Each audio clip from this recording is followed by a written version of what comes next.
Welcome back to another journey through history's quieter moments. Those times when the world moved differently, when the rhythm of daily life followed patterns we can barely imagine today. Tonight, we're traveling to one of America's most challenging decades, a time when the very foundations of prosperity crumbled beneath millions of feet, leaving entire communities to rebuild their lives from fragments of what once was. Please consider subscribing to the channel and drop a comment below.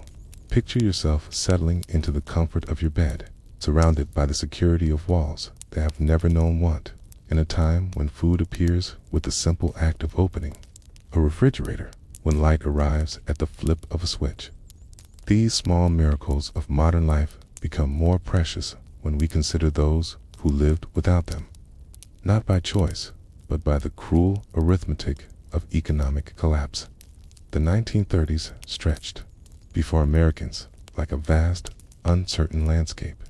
The stock market crash of 1929 had sent shockwaves through every corner of society, from the marble halls of Wall Street to the dusty farming communities of the Great Plains. But tonight, we won't focus on the grand sweep of historical events or the dramatic pronouncements of politicians. Instead, we'll walk quietly through the daily experiences of ordinary people who found themselves living through extraordinary times. We'll begin in the makeshift communities that sprouted like desperate flowers in the cracks of the American dream, places where hope and ingenuity competed daily with hunger and uncertainty. Then we'll follow the tragic arc of one man who had once commanded vast fortunes, only to discover that money, like morning mist, can vanish without warning. Our journey will take us into the hidden archives where photographers captured images too honest for their time, and finally, we'll glimpse behind the closed doors where those who had caused the crisis continued to live in comfort, their laughter echoing through rooms that most Americans could only imagine.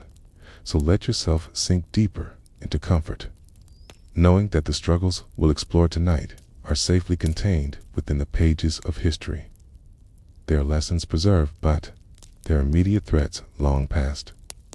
The story of the Great Depression is ultimately one of human resilience, of communities that discovered strength in shared hardship, and of individuals who learned that survival often required reimagining what it meant to live with dignity.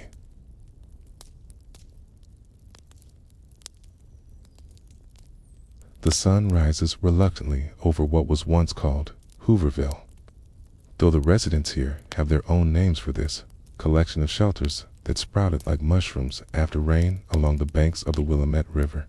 You wake not to an alarm clock, but to the gentle stirring of your neighbors through walls so thin they might as well be made of whispers.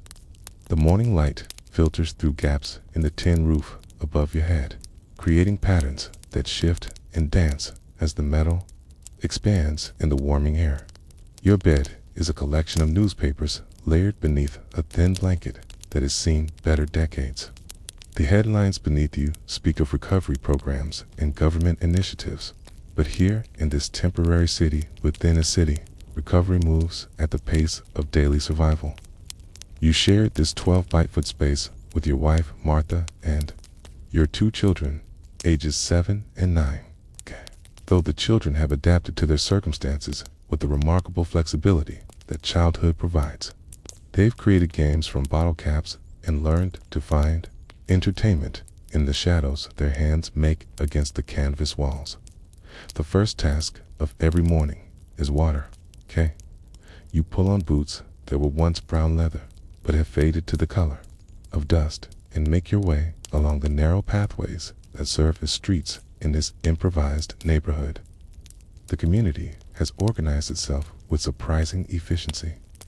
Someone, you never learned who, painted numbers on pieces of scrap wood and mounted them near each dwelling, creating addresses where none had existed before.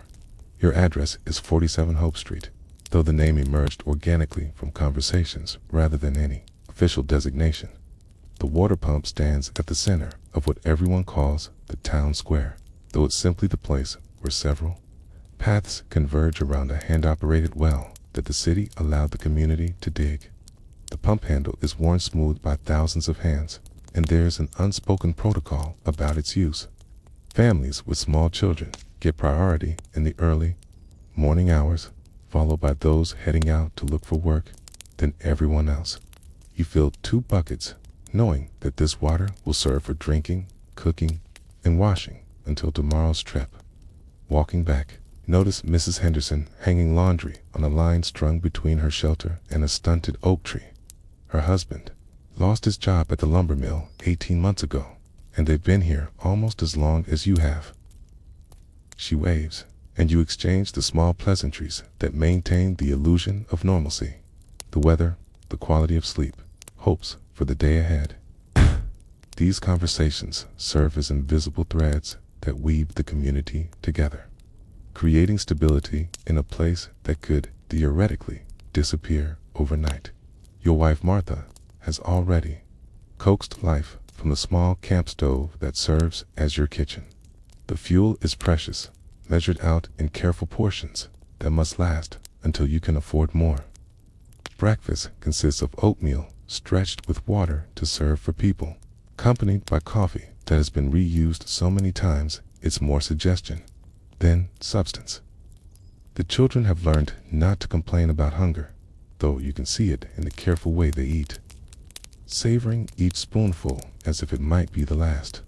The morning routine includes checking the community bulletin board, a piece of plywood nailed to a telephone pole where people share information, job opportunities, items for trade, announcements about relief programs, sometimes just messages of encouragement. Today, there's a notice about temporary work at the docks, loading lumber onto freight cars. The pay is 50 cents for a 10-hour day, and the notice specifies that workers must provide their own gloves. You calculate quickly in your head, enough for a week's worth of oatmeal, or 2 days of fuel for the stove, or a small payment toward the boots your son will need before winter. The children prepare for their walk to the public school 6 blocks away. The school administration, to their credit, has never made an issue of the children's address, though you know some of the other parents whisper. Your daughter carries her school books in a flour sack, and her lunch consists of whatever extra oatmeal could be spared, wrapped in wax paper that will be carefully saved and reused. Education has become more precious than gold in this place, because everyone understands that knowledge might be the ladder that leads out of here. You watch them walk away, to small figures joining the stream of children from more permanent homes, and feel the peculiar mixture of pride and heartbreak that has become your constant companion. They're learning lessons in resilience that no textbook could teach. You would trade every one of those lessons for the simple security of knowing where their next meal will come from. The workday begins with the walk to wherever opportunity might exist. Today, it's the docks, but yesterday it was standing in line at a construction site where they needed 2 men and 40 showed up. The competition for work has created its own etiquette. Men wait in loose groups, smoking cigarettes rolled from tobacco shared among several people, discussing strategies for finding employment with the seriousness of generals planning campaigns. The walk takes you through neighborhoods where life continues with its pre-depression rhythm. Children playing yards behind white picket fences. Delivery trucks bring fresh bread to corner stores. Women hang laundered clothes that are white and bright in the morning sun. You pass these scenes like a ghost observing another world, close enough to touch, but separated by circumstances that feel as permanent as mountains at the docks. The foreman looks over the assembled men with the weary expression of someone who has performed this ritual too many times. He points to you and 11 others, and you feel the relief flood through your chest like warm water. Those not chosen disperse quietly, their disappointment held in check by the knowledge that anger won't change anything. Tomorrow, there might be other opportunities, or there might not. The arithmetic of survival has taught everyone to accept what cannot be controlled. The work is loading 100-pound sacks of grain into freight cars that will carry them to markets in other cities. Your hands, which once handled paperwork in an office, that seems like a memory from someone else's life have grown calloused and strong. The rhythm of the work becomes meditative after the first hour. Lift, carry, stack, return. The grain dust makes everyone cough, and the August sun turns the freight cars into ovens. But the work continues steadily because everyone understands that hesitation or complaint could mean replacement. During the lunch break, you sit in whatever shade can be found and eat the oatmeal your wife prepared, now cold and thick. The other workers spread out along the loading dock, creating small islands of conversation. Some men talk about the jobs they once held, describing office buildings and factory floors with a reverence usually reserved for sacred places. Others focus on practical matters, which relief organizations are distributing food this week. Rumors about government work programs, strategies for stretching $1 until it screams. One man, who introduces himself as Frank, mentions that he once owned a small restaurant downtown. He describes the morning routine of preparing fresh bread and grinding coffee, the satisfaction of watching customers enjoy meals he had prepared with care. Now he works whatever physical labor he can find, but he still talks about food with the passion of an artist discussing his masterpiece. His stories about perfectly roasted chicken and fresh apple pie create a kind of shared hunger that goes beyond empty stomachs. The afternoon stretches on with more loading, more grain dust, more heat. Your back begins to ache in the familiar way that signals you're pushing your body beyond its comfortable limits, but you continue because stopping isn't an option. The other workers maintain the same steady pace, each man pushing through his own combination of fatigue and determination. Conversation becomes sparse as energy reserves focus on the essential task of moving grain from one place to another. When the whistle finally signals the end of the workday, the foreman distributes pay in coins counted out carefully into each man's palm. 50 cents feels substantial when you close your hand around it, a tangible representation of 10 hours of effort. Okay? You shake hands with the other workers, okay? Knowing that tomorrow you might be competing with them for the same opportunities. But today you shared the camaraderie of shared labor. The walk back to Hooverville takes you through the same neighborhoods, but now they seem less foreign. You notice details that escaped your attention in the morning. A woman watering her garden, children playing hopscotch on a sidewalk. The smell of dinner cooking in houses where electric lights are beginning to flicker on against the approaching evening. These observations don't create envy so much as a quiet appreciation for the full spectrum of human experience. Back at 47 Hope Street, Martha is waiting with news of her own day. She spent the morning at the community garden that has been established in a vacant lot 6 blocks away, tending to the small plot that provides vegetables to supplement your family's diet. The tomatoes are finally beginning to ripen, and there might be enough for a small salad tomorrow. She also visited with Mrs. Chen, whose husband found work at a cannery across town. The Chinese families in Hooverville face additional challenges, but they've also brought knowledge about stretching ingredients and preserving food that benefits the entire community. The children return from school with stories about their day, carefully avoiding mention of anything that might cause worry. Your daughter received praise for her arithmetic, and your son made friends with a boy whose family lives in a proper house, but who apparently envies the adventure of living in what he calls the camp. Children's ability to find normalcy in any situation continues to amaze you, and their resilience provides hope that they'll emerge from this experience stronger rather than broken. Evening in, Hooverville arrives with its own rituals.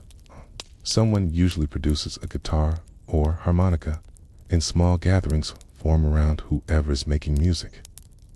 Tonight, it's Mr. Peterson, who worked as a piano tuner before the economic collapse. He plays melodies that everyone recognizes, songs that connect this temporary community to the larger American experience. People hum along. and occasionally someone contributes a verse or harmony. The music creates a sense of shared identity that transcends individual hardships. For these few minutes, you're not homeless families struggling to survive, but neighbors enjoying an evening together.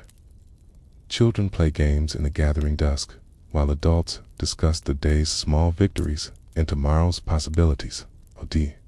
Conversation ranges from practical matters to philosophical questions about what it means to live with dignity. When dignity seems like a luxury you can no longer afford. As the weeks turn into months in this place that was meant to be temporary, you begin to understand the invisible architecture that holds Hooverville together. There are no written laws here, no elected officials, no formal government, yet order emerges from the collective understanding that survival depends on cooperation. The rules develop organically, forced not by police, but by the subtle pressure of community, disapproval, and the practical recognition that everyone's welfare depends on everyone else's behavior. The unwritten code begins with respect for space. In a place where privacy is measured in inches rather than rooms, the ability to pretend not to hear your neighbor's conversations, not to see their moments of weakness, becomes an act of kindness that everyone performs daily. When Mr. Kowalski's wife cries quietly at night, mourning the loss of their house to foreclosure, the neighbors in adjacent shelters find reasons to cough or shift position, creating small sounds that provide acoustic cover for her grief. Water usage follows strict, informal protocols. The morning rush at the community pump operates with the efficiency of a well-rehearsed dance, each person taking exactly what they need and no more. Children learn early that wasting water brings shame not just to themselves, but to their families. Mrs. Rodriguez, whose husband found semi-regular work at a nearby factory, has taken upon herself the role of pump monitor, arriving early each morning to ensure the mechanism stays clean and functional. No one appointed her to this position, but everyone recognizes the necessity of her contribution. The community has developed its own economy based on skills rather than currency. Dr. Sullivan, who once maintained a practice in a prosperous part of town, treats injuries and illnesses in exchange for help repairing his shelter or assistance with tasks his arthritis makes difficult. His medical bag, one of the few possessions he managed to retain, has become one of the community's most valuable resources. He sets broken bones with wooden splints crafted by the former carpenter living in Lot 23, and treats fevers with willow bark tea prepared by women who learned herbalism from their grandmothers. The barter system extends to every aspect of daily life. Children's outgrown clothes circulate through the community with careful attention to who might need what. A pair of shoes that no longer fits one child will find its way to another family within days, usually accompanied by small repairs or modifications made by someone with the necessary skills. Nothing useful gets discarded here. Everything finds a second, third, or fourth purpose until it literally falls apart. Food sharing operates on complex calculations of reciprocity and need. Families who manage to obtain meat will quietly invite others to share their good fortune, understanding that next week the situations might be reversed. The community garden produces vegetables in careful rotation, with plots assigned based on knowledge and availability rather than ability to pay. Mrs. Chen's expertise with growing in poor soil has made her an unofficial agricultural advisor, and her suggestions about crop rotation and companion planting have increased everyone's harvest. The children have created their own society within a larger community, with games and traditions that transform their unusual circumstances into adventures.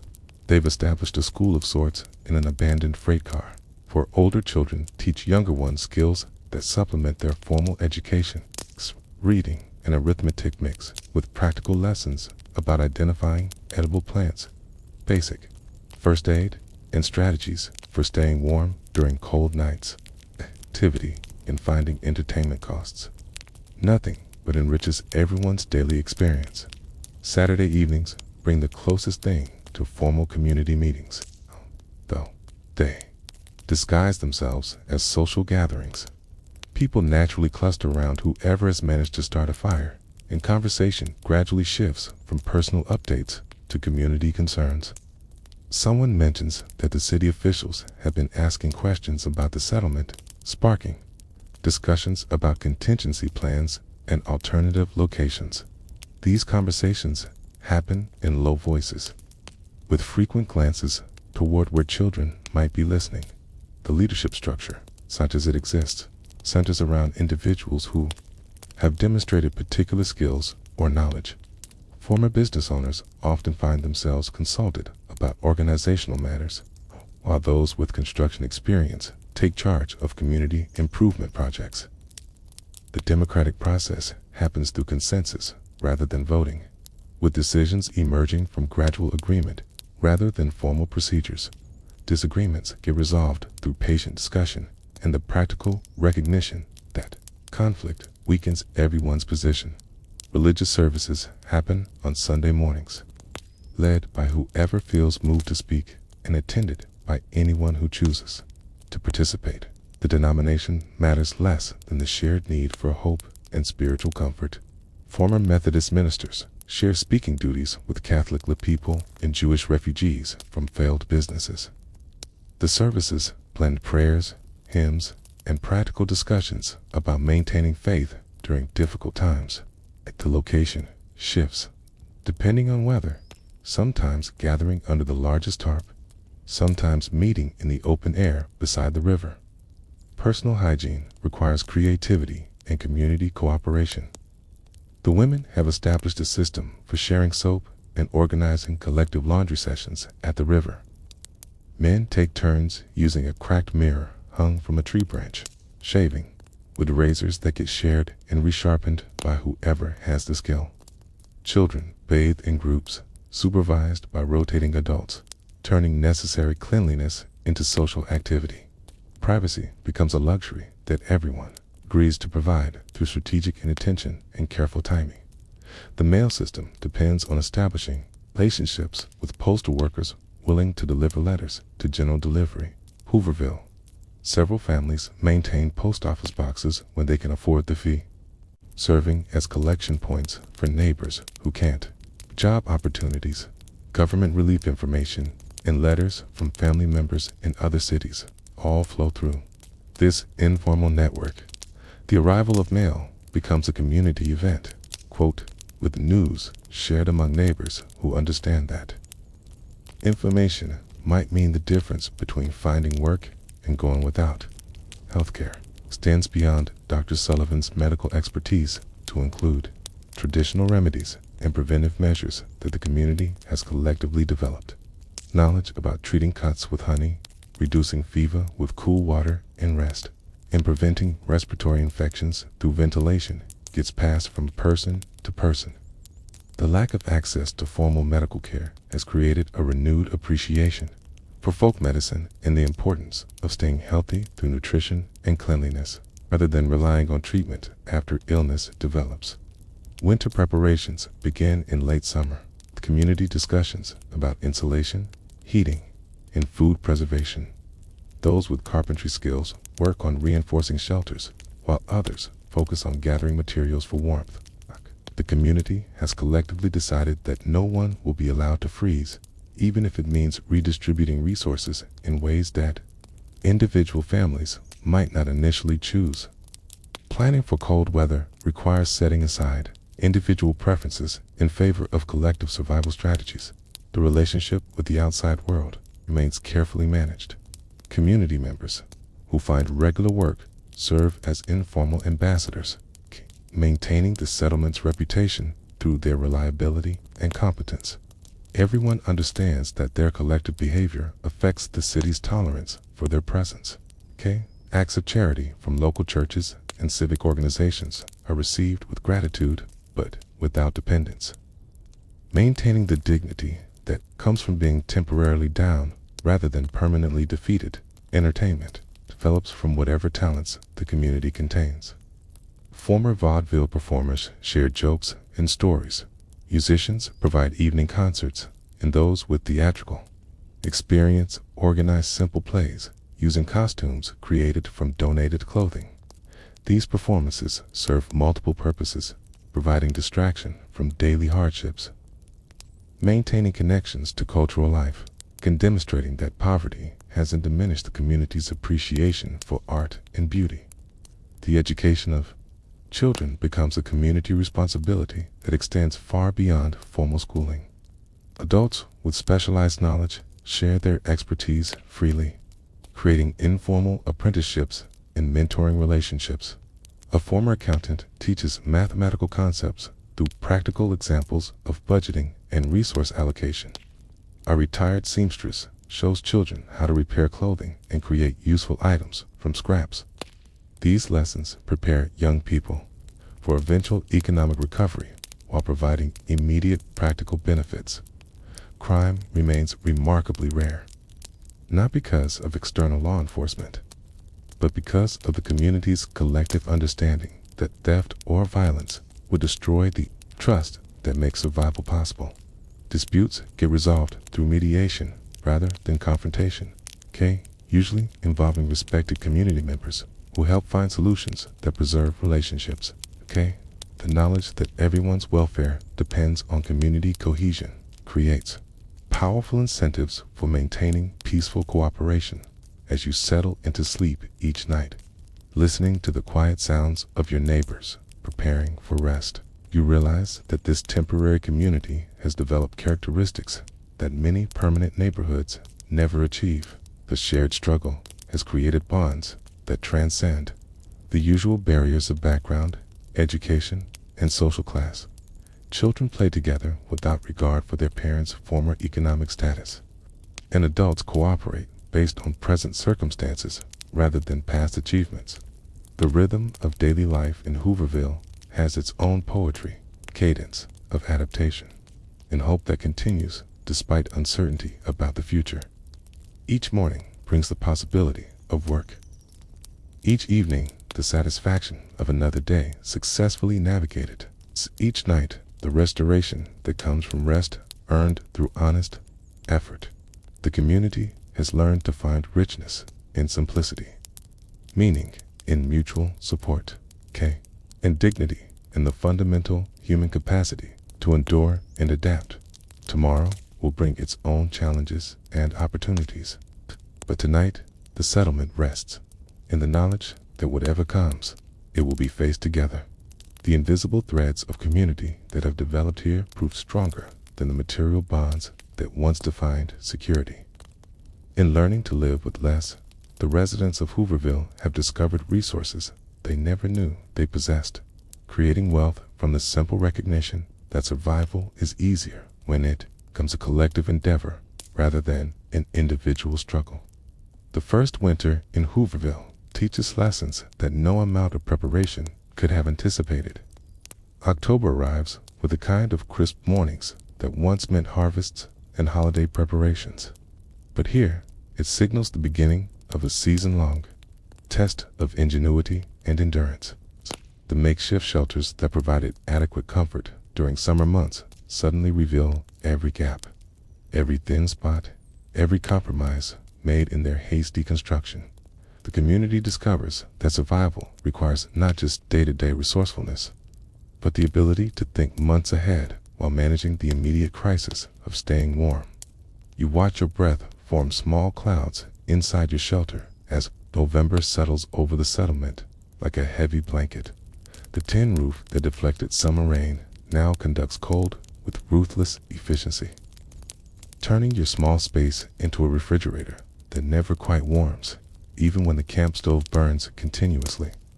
Martha has learned to heat stones from the riverbank during the day, wrapping them in cloth to provide warmth through the night. The children sleep between you and her, their small bodies both giving and receiving heat in the careful arithmetic of shared survival. The community's response to winter reveals organizational abilities that would impress corporate executives. Work crews form spontaneously to gather materials for insulation, old newspapers, cardboard, anything that can create air barriers between the inhabitants and the increasingly hostile weather. The men with construction experience lead efforts to build communal warming areas, using donated materials and salvaged lumber to create spaces where families can gather during the coldest hours. These common areas become the heart of winter social life, places where stories get shared and friendships deepen during the long nights. Food preservation takes on critical importance as fresh produce becomes scarce and expensive. The women organize canning sessions using equipment borrowed from sympathetic church groups, preserving vegetables from the community garden and fruit donated by local orchards. The knowledge of smoking meat, making sauerkraut, and drying apples gets passed from those who remember their grandmother's techniques to younger families learning these skills for the first time. Root cellars get dug into the hillside behind the settlement, creating storage spaces that maintain steady temperatures through the coldest months. The psychological challenges of winter prove as demanding as the physical ones. Shortened daylight hours and constant cold create a kind of mental fatigue that affects everyone differently. Some people withdraw into themselves, spending long hours in silent contemplation that occasionally borders on depression. Others become almost frantically social, organizing activities and conversations that fill the empty hours. The community learns to recognize the signs of winter melancholy and develops informal support systems that help people maintain their emotional equilibrium.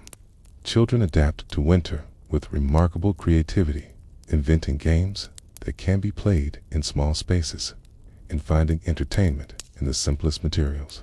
They create elaborate fantasy worlds using pieces of wood and fabric scraps, staging productions that rival professional theater in their complexity, if not their production values.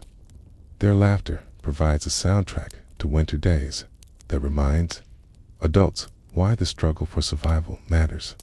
The sound of children playing games in the warming areas becomes one of the settlement's most precious resources, proof that life continues and hope persists even in the most challenging circumstances. The mail becomes even more important during winter months, providing connections to family members in other cities and information about government relief programs that might offer assistance. Letters from relatives who manage to avoid economic catastrophe arrive like small gifts, bringing news of the outside world and reminders that the current situation is temporary rather than permanent. Some families receive small amounts of money tucked into Christmas cards, creating opportunities for celebration that would have seemed impossible just weeks earlier.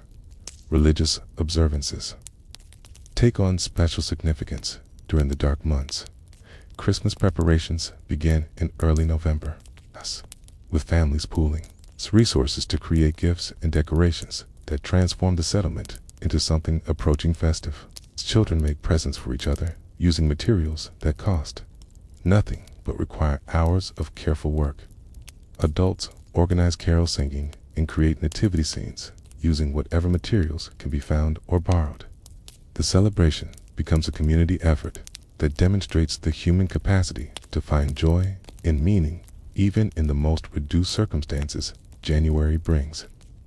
The deepest cold and the longest test of everyone's resolve, the river freezes solid, enough to walk on, creating new opportunities for gathering fuel, but also eliminating the source of fresh water that the community depends on. Ice must be chopped and melted, adding another daily task to the already complex routine of staying alive.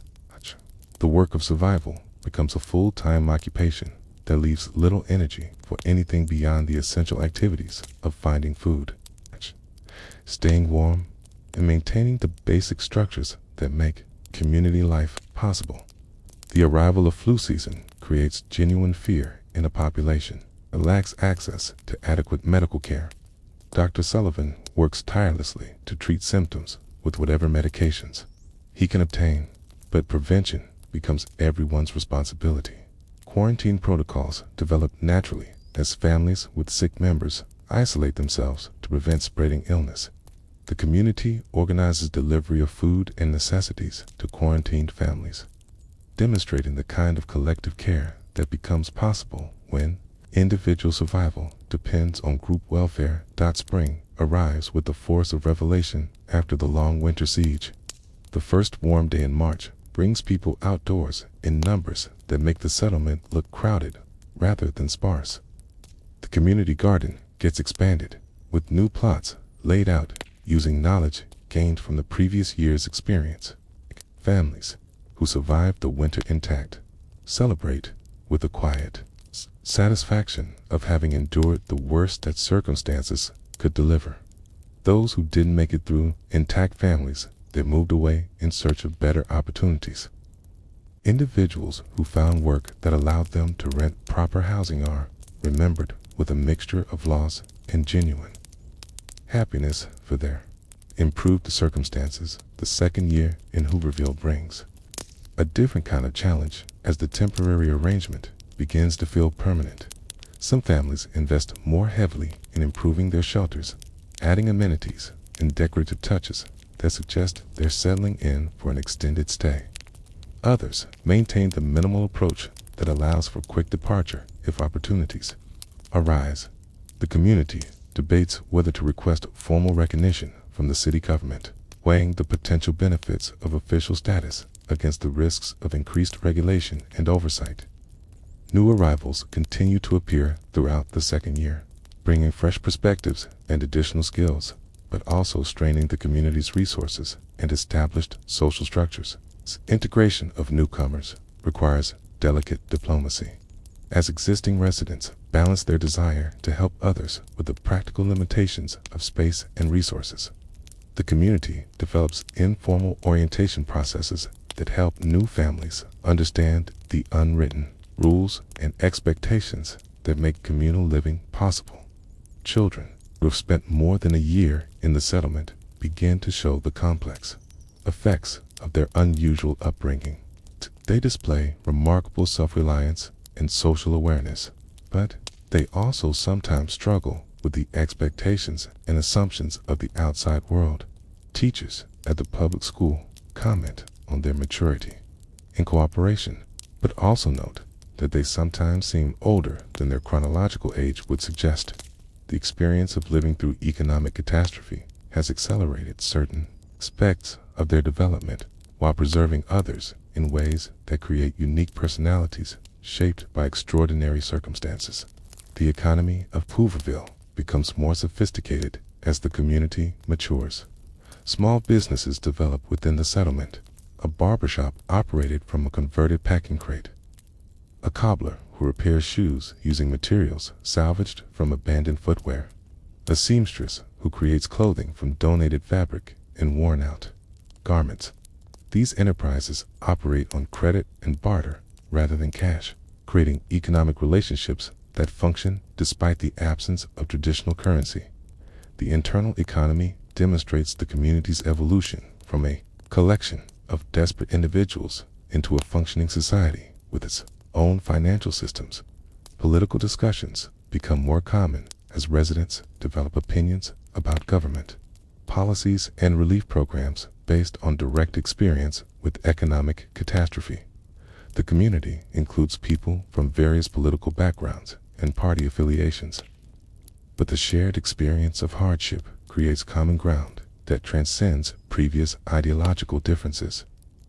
Conversations about economic policy happen with the practical knowledge that comes from living through the consequences of abstract economic theories. These discussions often continue late into the evening as people try to understand how their personal circumstances fit into the larger pattern of national economic collapse. The relationship with charitable organizations becomes more complex as the community establishes its own identity and priorities. Well-meaning volunteers from local churches and civic groups sometimes arrive with assumptions about what the residents need or want, leading to diplomatic conversations about the most helpful forms of assistance. The community develops its own protocols for requesting and receiving aid, maintaining dignity while acknowledging genuine need. These interactions serve as bridges between Hooverville and the larger community, creating relationships that benefit both sides summer returns with opportunities for expansion and improvement. The community garden flourishes with the benefit of experience and better soil preparation. Construction projects that were postponed during winter get completed, improving living conditions and creating additional common spaces. The swimming hole in the river becomes a source of recreation and relief from heat, with informal lifeguarding arrangements that ensure children's safety. Evening gatherings grow larger and more elaborate as people have energy for activities beyond basic survival. The rhythm of daily life settles into patterns that begin to feel sustainable rather than merely endurable. Morning routines become more elaborate as people invest time in personal care and social interaction. Evening entertainment grows more sophisticated as talents develop and equipment gets acquired through various means. The community calendar includes regular events, weekly community meetings, monthly social gatherings, seasonal celebrations that mark the passage of time and create shared memories as the second winter approaches. The community faces it with confidence born of experience rather than the fearful uncertainty that marked the first cold season. Preparations begin earlier and proceed more systematically. Fuel gets stockpiled, food gets preserved, and insulation gets installed with the efficiency of people who understand exactly what challenges they'll face. The warming areas get expanded and improved, creating comfortable spaces that rival the amenities available in many permanent buildings.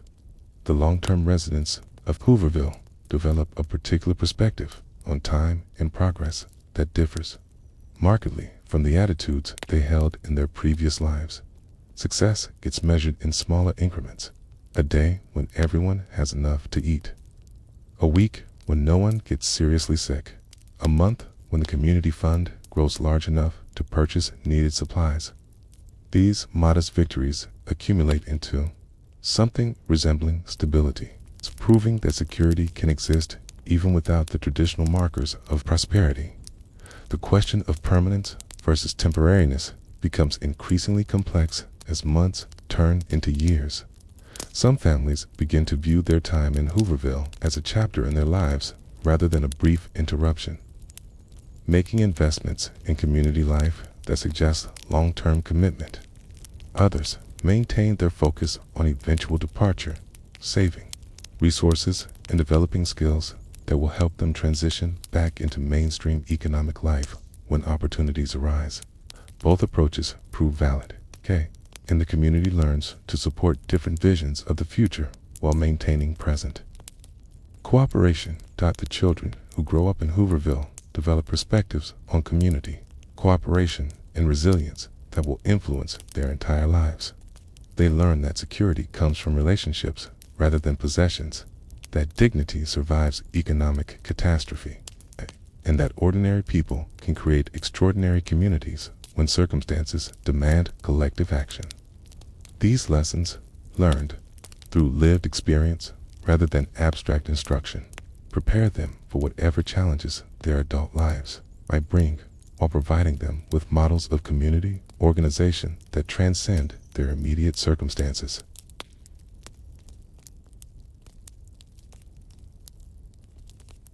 In the summer of 1877, in the small farming community of South Acton, Massachusetts, a boy named Jesse Lauriston Livermore spent his afternoons in ways that would have seemed unremarkable to anyone observing them.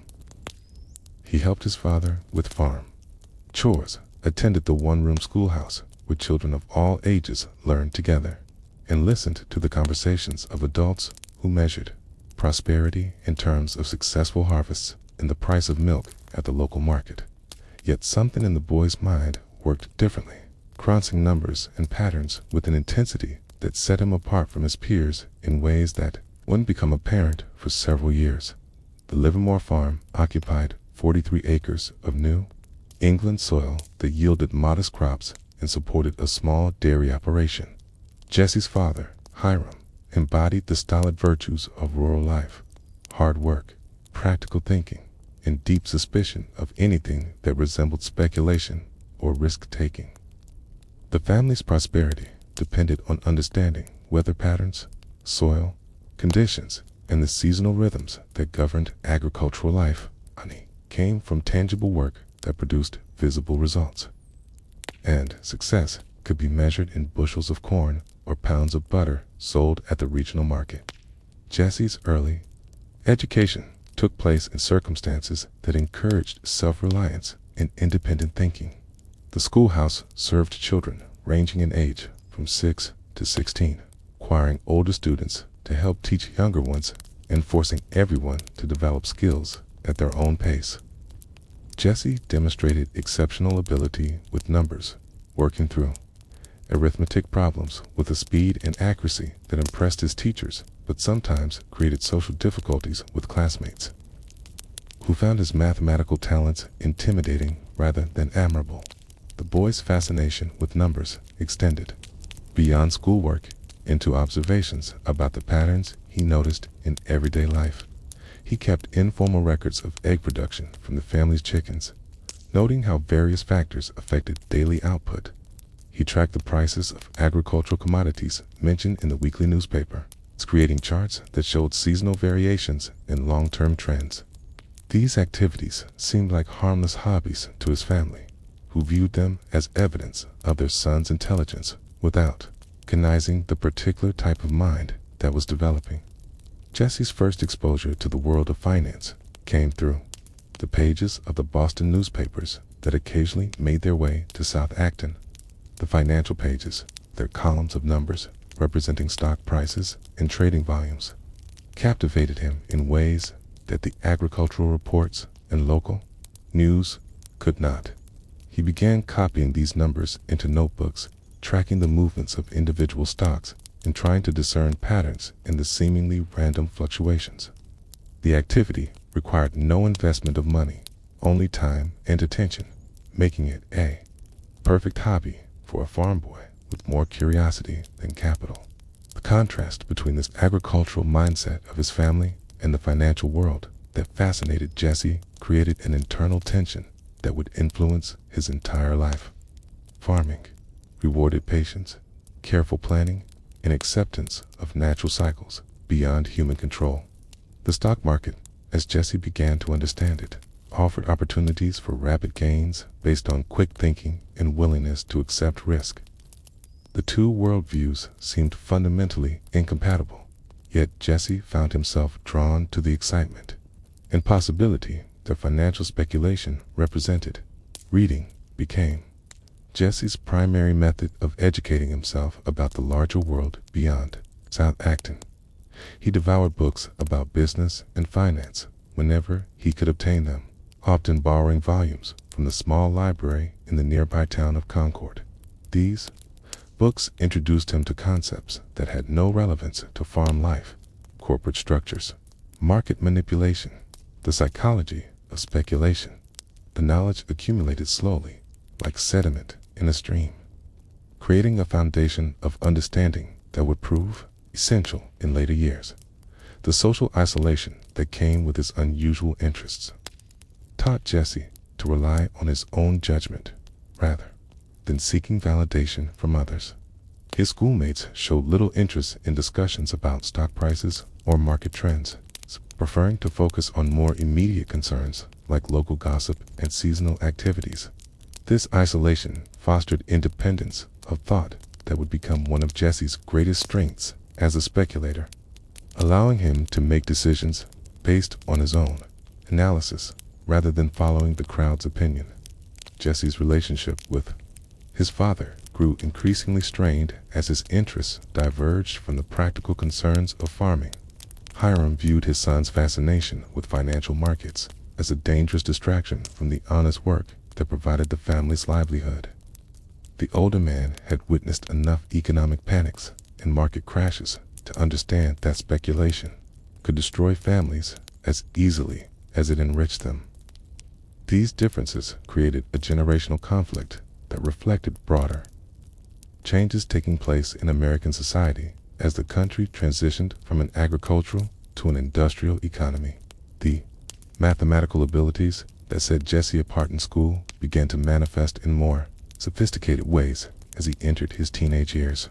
He developed systems for tracking multiple variables simultaneously, creating what would now be recognized as early forms of technical analysis. His notebooks filled with charts showing price movements, trading volumes, and various ratios that he calculated to identify patterns in market behavior.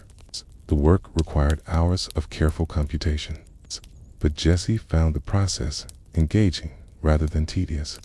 Local adults who became aware of Jesse's unusual hobby responded with a mixture of amusement and concern.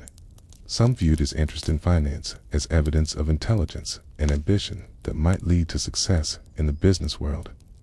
Others worried that he was developing unrealistic expectations about easy money and quick profits. The farming community's skepticism about speculation reflected hard-won wisdom about the dangers of risking essential resources on uncertain outcomes. Jesse's first direct encounter with actual trading came through the local telegraph office, where stock prices were received and posted for the benefit of the few residents who maintained investments. The telegraph operator, a man named Peterson, who had worked in Boston before moving to the countryside, recognized Jesse's genuine interest and began explaining how the market functioned in practical terms. These conversations provided Jesse with insights into the mechanics of trading that no book could have supplied. The teenager's growing expertise with market analysis led to informal consulting arrangements with local residents who owned stocks or bonds.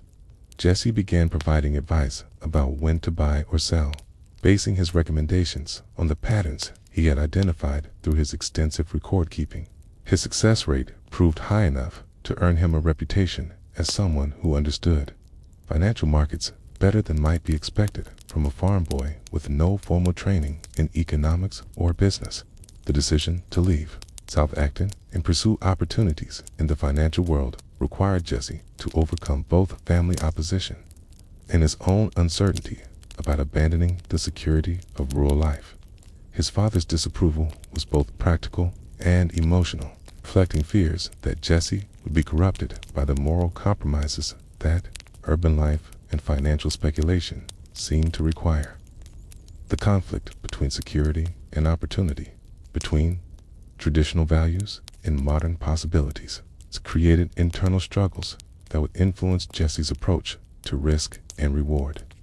Throughout his career, Jesse's preparation for leaving the farm involved intensive self-education about the practical aspects of trading and finance. He studied everything he could find about successful speculators, learning about their methods and their mistakes. He practiced making hypothetical trades using real market data, testing his theories against actual price movements to refine his understanding of market psychology. The work was solitary and demanding, requiring the kind of sustained focus that farm life had taught him to maintain. The mathematical foundation that Jesse developed during his years in South Acton would prove essential to his later success. A trader, his ability to calculate odds, track multiple variables, identify patterns in complex data sets, gave him advantages that most market participants lacked. The combination of analytical skills and intuitive understanding of human psychology created a unique approach to speculation that would eventually make him one of the most successful traders of his generation. The social skills that Jesse developed during his rural childhood also influenced his later career in unexpected ways. The independence of thought that came from intellectual isolation served him well in financial markets where conventional wisdom often proved wrong. The patience and persistence required for farm work translated into the discipline necessary for successful speculation. The understanding of natural cycles and seasonal patterns provided insights into the rhythmic nature of market movements that many urban traders never developed. Jesse's final months in South Acton were spent in intensive preparation for the transition to urban life and financial markets. He saved every penny he could earn through odd jobs and agricultural work, accumulating the small stake that would be necessary to begin trading. He studied maps of Boston and New York, familiarizing himself with the geography of the financial districts where he hoped to work. Practiced the social skills that would be necessary for success in urban environments. where relationships and reputation mattered as much as analytical ability. The journey from South Acton to Boston represented more than a change of location. It symbolized Jesse's transition from one way of life to another, from the certainties of agricultural existence to the uncertainties of financial speculation.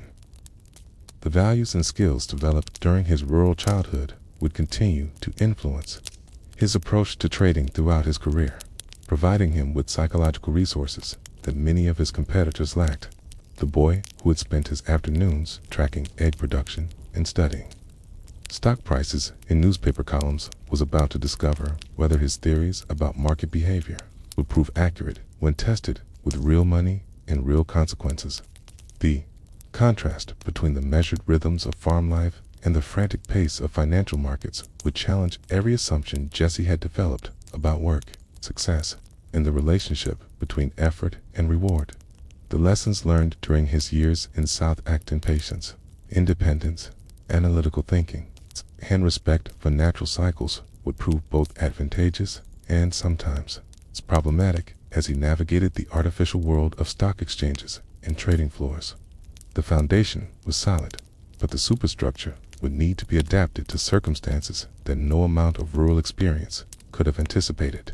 As Jesse prepared to leave the only world he had ever known, he carried with him not just the mathematical skills and market knowledge that would make him famous, but also the psychological framework that rural life had provided. The combination of practical wisdom and speculative ambition, of analytical precision and intuitive understanding, would define his approach to trading and ultimately determine both his spectacular successes and his tragic failures. The boy from South Acton was about to discover whether the patterns he had identified in stock price movements would prove as reliable as the seasonal cycles that governed farm life, and whether the independence of thought that had set him apart in a small community would serve him equally well in the competitive world of high-stakes financial speculation. The morning train from South Acton to Boston carried Jesse Livermore away from everything familiar toward a destiny he could envision but not yet comprehend. At 14 years old, with $5 in his pocket and a cardboard suitcase containing his few possessions, he watched the Massachusetts countryside give way to increasingly urban landscapes that spoke of opportunities and dangers his rural upbringing had never contemplated. The rhythmic clacking of wheels on railroad tracks provided a soundtrack to his transition from the known world of agriculture to the mysterious realm of financial speculation that had captivated his imagination for years. Boston in 1891 hummed with an energy that overwhelmed and exhilarated the young man who had never experienced anything more stimulating than the weekly visit to the general store in South Acton. The streets teemed with horse-drawn carriages, electric trolleys, and pedestrians moving with purposeful urgency that suggested important business always pressing. The buildings rose higher than anything Jesse had imagined possible. Their facades, speaking of wealth and power, that seemed almost magical to someone's previous understanding of prosperity, had been measured in successful harvests and well-maintained livestock. Jesse's first priority involved finding employment that would provide basic sustenance while allowing him to observe the financial markets that had drawn him to the city. His mathematical abilities and neat handwriting secured him a position as a quotation board boy at Payne, Weber and Company, a brokerage house where his responsibilities included posting stock prices on large blackboards as they arrived via telegraph from the New York Stock Exchange. The salary was minimal, barely enough to cover rent for a shared room in a boarding house and simple meals. But the position provided something far more valuable than money: direct exposure to the daily rhythms of professional trading. The brokerage office served as Jesse's university, where he observed the behavior of seasoned traders and wealthy clients who risked substantial sums on market movements that often seemed arbitrary to casual observers. He watched fortunes made and lost with equal rapidity, noting the emotional reactions that accompanied both success and failure. The patterns he had identified in newspaper stock tables came alive as he witnessed the human drama that drove price movements. The interplay of fear and greed that created opportunities for those disciplined enough to remain objective amid the emotional chaos. Jesse's colleagues initially viewed him as an oddly serious country boy whose intense focus on market movements seemed disproportionate to his lowly position. They were accustomed to quotation board boys who treated their jobs as temporary stepping stones to other careers, showing little interest in the actual business of trading. Jesse's different approach gradually earned him respect as his predictions about short-term price movements proved remarkably accurate. His ability to identify patterns in market behavior that escaped more experienced observers suggested a natural talent that couldn't be taught through conventional education. The boarding house where Jesse lived housed an eclectic collection of young men pursuing various forms of urban advancement. Clerks, shop assistants, and junior office workers shared cramped quarters while dreaming of eventual prosperity that seemed perpetually just beyond their reach. Jesse's obsession with financial markets made him an oddity among residents whose interests focused on more conventional forms of entertainment and social advancement, while his roommates spent evenings in taverns or pursuing romantic relationships. Jesse studied market charts and calculated price ratios by lamplight.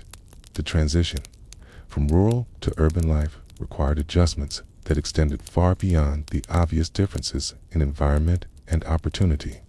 Jesse had to learn new social codes, master unfamiliar forms of etiquette, and develop the kind of urban sophistication that would allow him to function effectively in professional settings. His country accent and straightforward manner of speaking marked him as an outsider in a world where success often depended as much on social connections as on professional competence. The process of adaptation was gradual and sometimes painful, requiring him to suppress aspects of his personality while developing new characteristics that suited his chosen environment. Jesse's first attempts at actual trading used the small amounts of money he could save from his meager salary, risking sums that would have seemed insignificant to the wealthy clients he observed daily, but represented substantial portions of his total resources. These early trades taught him lessons about the psychological aspects of speculation that no amount of theoretical study could have provided. The emotional impact of losing money he could not afford to lose was immediate and visceral, creating a deep appreciation for the importance of risk management that would serve him throughout his career. The bucket shops that proliferated throughout Boston during the 1890s provided Jesse with opportunities to test his theories about market behavior with real money, albeit in venues that operated outside the formal structure of legitimate exchanges. These establishments allowed customers to bet on stock price movements without actually purchasing shares, creating a form of legalized gambling that attracted speculators who lacked the capital necessary for conventional trading. The bucket shops operated with minimal overhead and maximum profit margins, making money regardless of whether their customers won or lost individual bets. Jesse's success in the bucket shops earned came a reputation as an unusually skilled speculator whose winning percentage exceeded anything the proprietors had previously encountered. His systematic approach to trading, based on careful analysis of price patterns and disciplined money management, contrasted sharply with the emotional gambling that characterized most bucket shop customers. The mathematical precision he brought to speculation created consistent profits that eventually led several establishments to refuse his business, recognizing that his success threatened their own profitability. The methods Jesse developed during his bucket shop period became the foundation for his later success in legitimate markets. He learned to identify the psychological patterns that drove mass market movements, recognizing that crowd behavior followed predictable cycles of optimism and pessimism that created opportunities for contrarian investors. His ability to remain emotionally detached from his own trades allowed him to make decisions based on objective analysis rather than the fear and greed that clouded most speculators' judgment. The social connections Jesse formed during his Boston years introduced him to a network of professional traders, wealthy investors, and financial journalists who would prove valuable throughout his career. His reputation for analytical precision and consistent profitability attracted the attention of established market participants who recognized his unusual talents. These relationships provided access to information, capital, and opportunities that would have remained unavailable to someone operating in isolation from the financial community's informal networks. Jesse's first major trading triumph came during a market panic that decimated the portfolios of more experienced speculators who had failed to recognize the signs of impending collapse. His analysis of market conditions has suggested that a significant downturn was imminent, leading him to establish short positions that profited from declining prices while other traders suffered substantial losses. This success demonstrated both his analytical abilities and his emotional discipline, proving that his unconventional background and self-taught methods could produce results that matched or exceeded those achieved by formally trained professionals. Psychological transformation that accompanied Jesse's evolution from farm boy to successful speculator involved fundamental changes in his relationship with money, risk, and success. The values of thrift and caution that had been appropriate for agricultural life required modification to suit the demands of financial speculation, where opportunities often demanded rapid decisions and willingness to accept substantial risks. The process of adaptation was gradual and sometimes uncomfortable, requiring him to develop new aspects of his personality while retaining the analytical discipline that had made him successful. Jesse's growing wealth during his Boston years allowed him to escape the boarding house environment and establish a more comfortable standard of living that reflected his improved financial circumstances.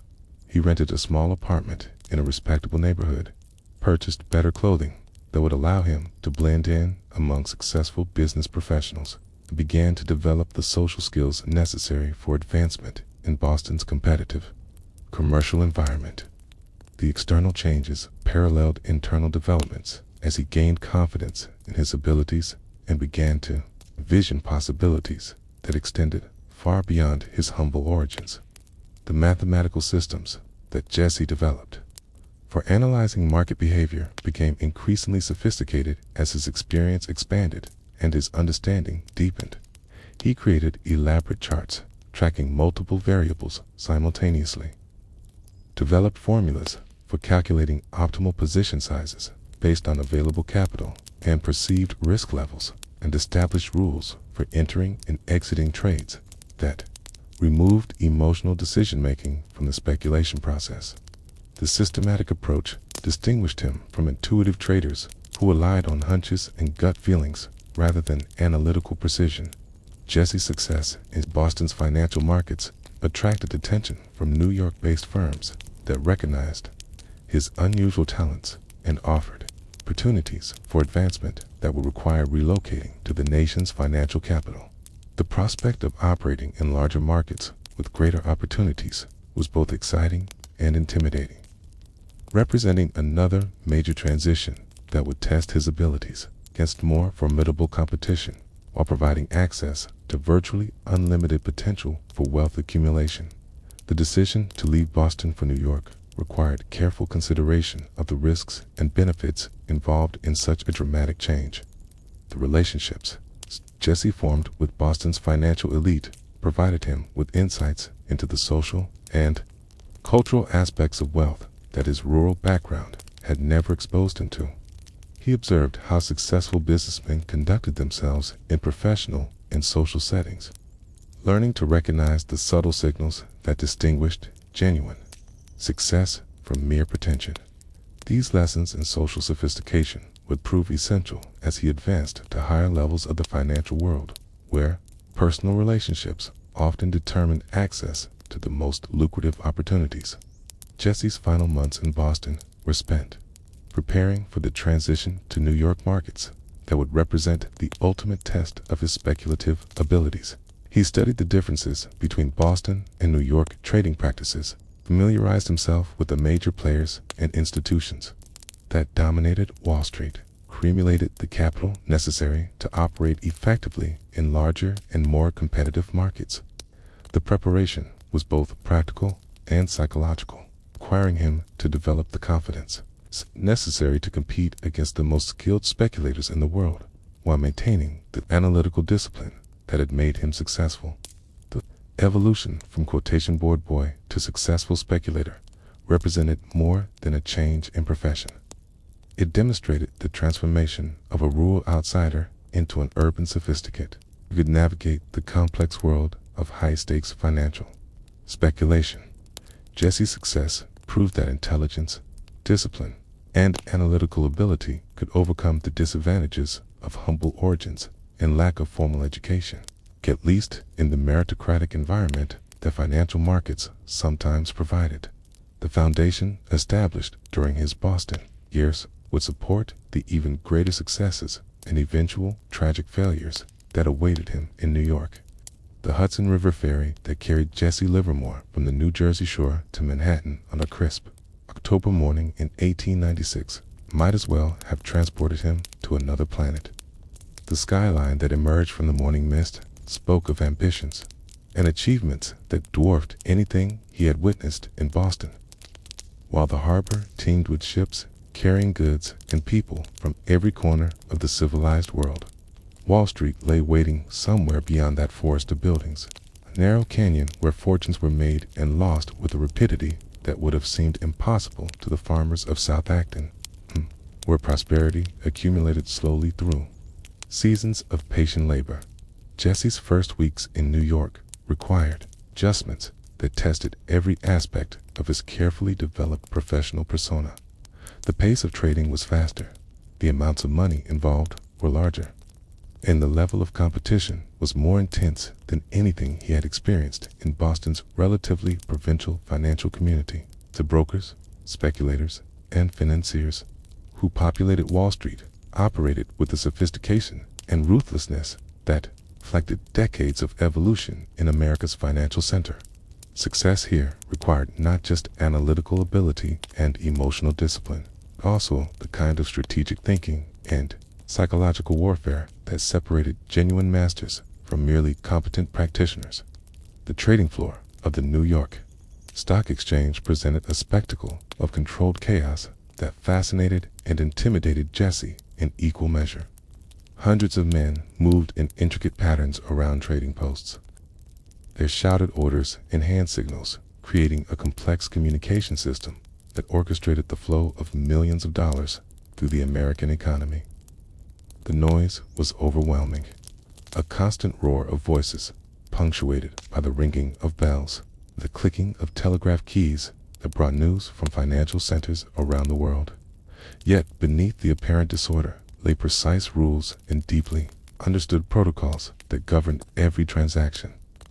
Jesse's initial trades in the New York markets used relatively small amounts of capital as he tested his Boston-developed methods against the more sophisticated environment of Wall Street. The patterns he had identified in smaller markets proved generally reliable, but the execution required modifications to account for the greater volatility and complexity that characterized trading in the nation's financial capital.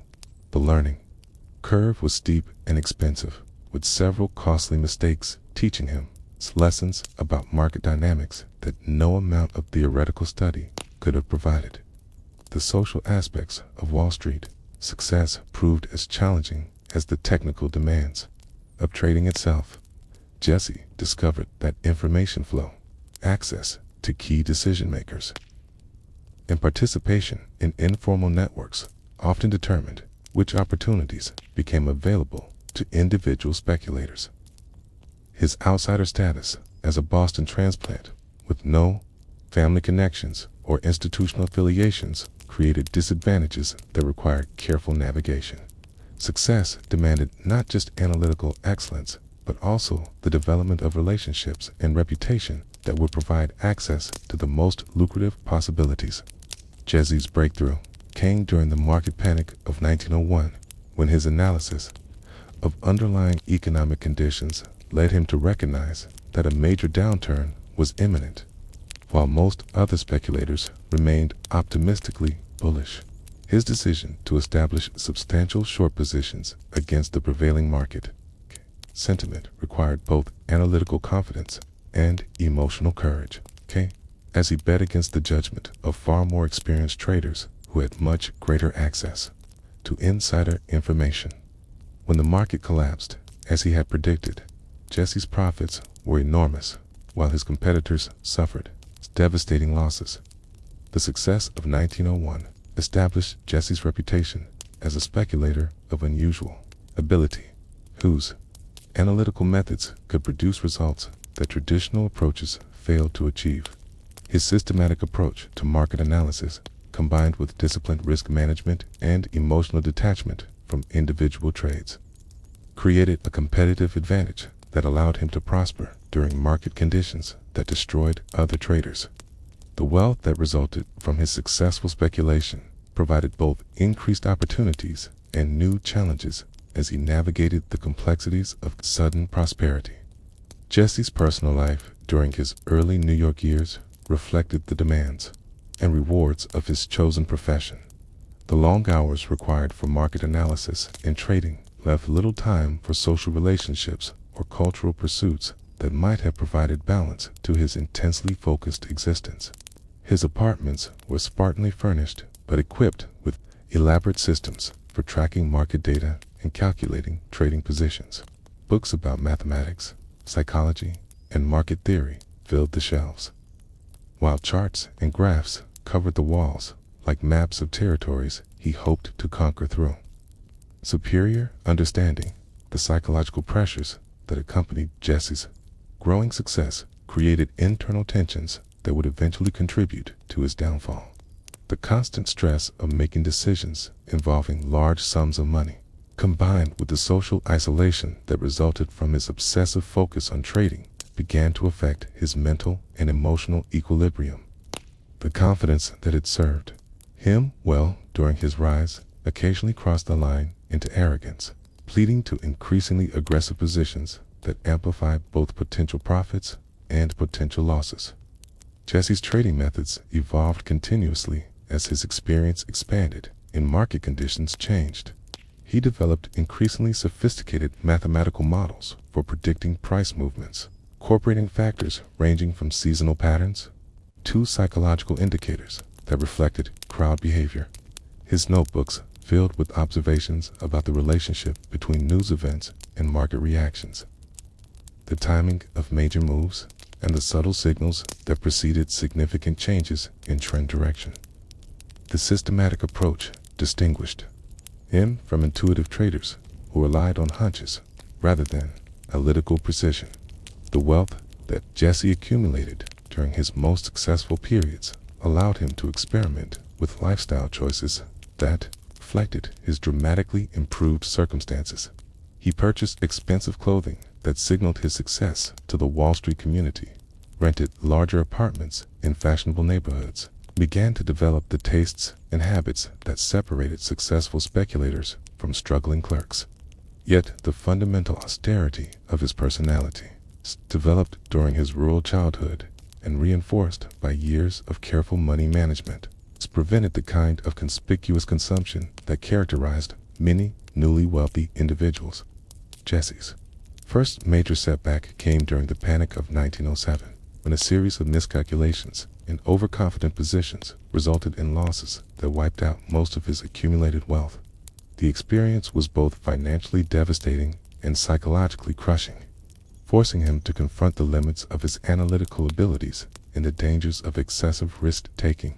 The rapid transition from prosperity to near poverty provided harsh lessons about the cyclical nature of speculative success and the importance of maintaining emotional equilibrium during both winning and losing periods. The process of rebuilding his fortune after the 1907 disaster tested every aspect of Jesse's character and ability. He was forced to return to smaller-scale trading while developing new analytical methods that incorporated lessons learned from his previous failures. The humility that came from experiencing major losses improved his judgment and risk management, creating a more balanced approach to speculation that would eventually prove even more successful than his earlier methods. The psychological resilience required for this comeback demonstrated the strength of character that had enabled his original rise from rural poverty to Wall Street success. Jesse's personal relationships suffered as his obsession with trading intensified during the years following his comeback. His first marriage, to a woman who had been attracted to his wealth and status, deteriorated as financial pressures and his increasingly erratic behavior created insurmountable tensions. The divorce proceedings were bitter and expensive, adding legal costs and emotional stress to the already substantial challenges of rebuilding his trading career. The failure of his marriage reflected broader difficulties in maintaining normal human relationships while pursuing the kind of single-minded focus that successful speculation required. The development of Jesse's famous reminiscences of a stock operator during the 1920s provided him with an opportunity to reflect on his career and share insights about market behavior with a broader audience. The book became a classic of financial literature, but the process of writing it also forced Jesse to confront uncomfortable truths about his own psychology and the costs of his chosen lifestyle. The analytical detachment that served him well in trading made it difficult for him to form meaningful emotional connections with other people, creating a pattern of isolation that would contribute to his eventual tragedy. Jesse's greatest triumph came during the stock market crash of 1929, when his prescient analysis of economic conditions led him to establish massive short positions that generated profits estimated at over $100 million as the market collapsed around him. The success was both vindication of his analytical methods and demonstration of his ability to maintain emotional discipline during the most chaotic market conditions in American history. Yet, the very success that proved his genius also isolated him further from normal human society, as few people could understand or relate to someone who had profited enormously from the economic catastrophe that ruined millions of ordinary Americans.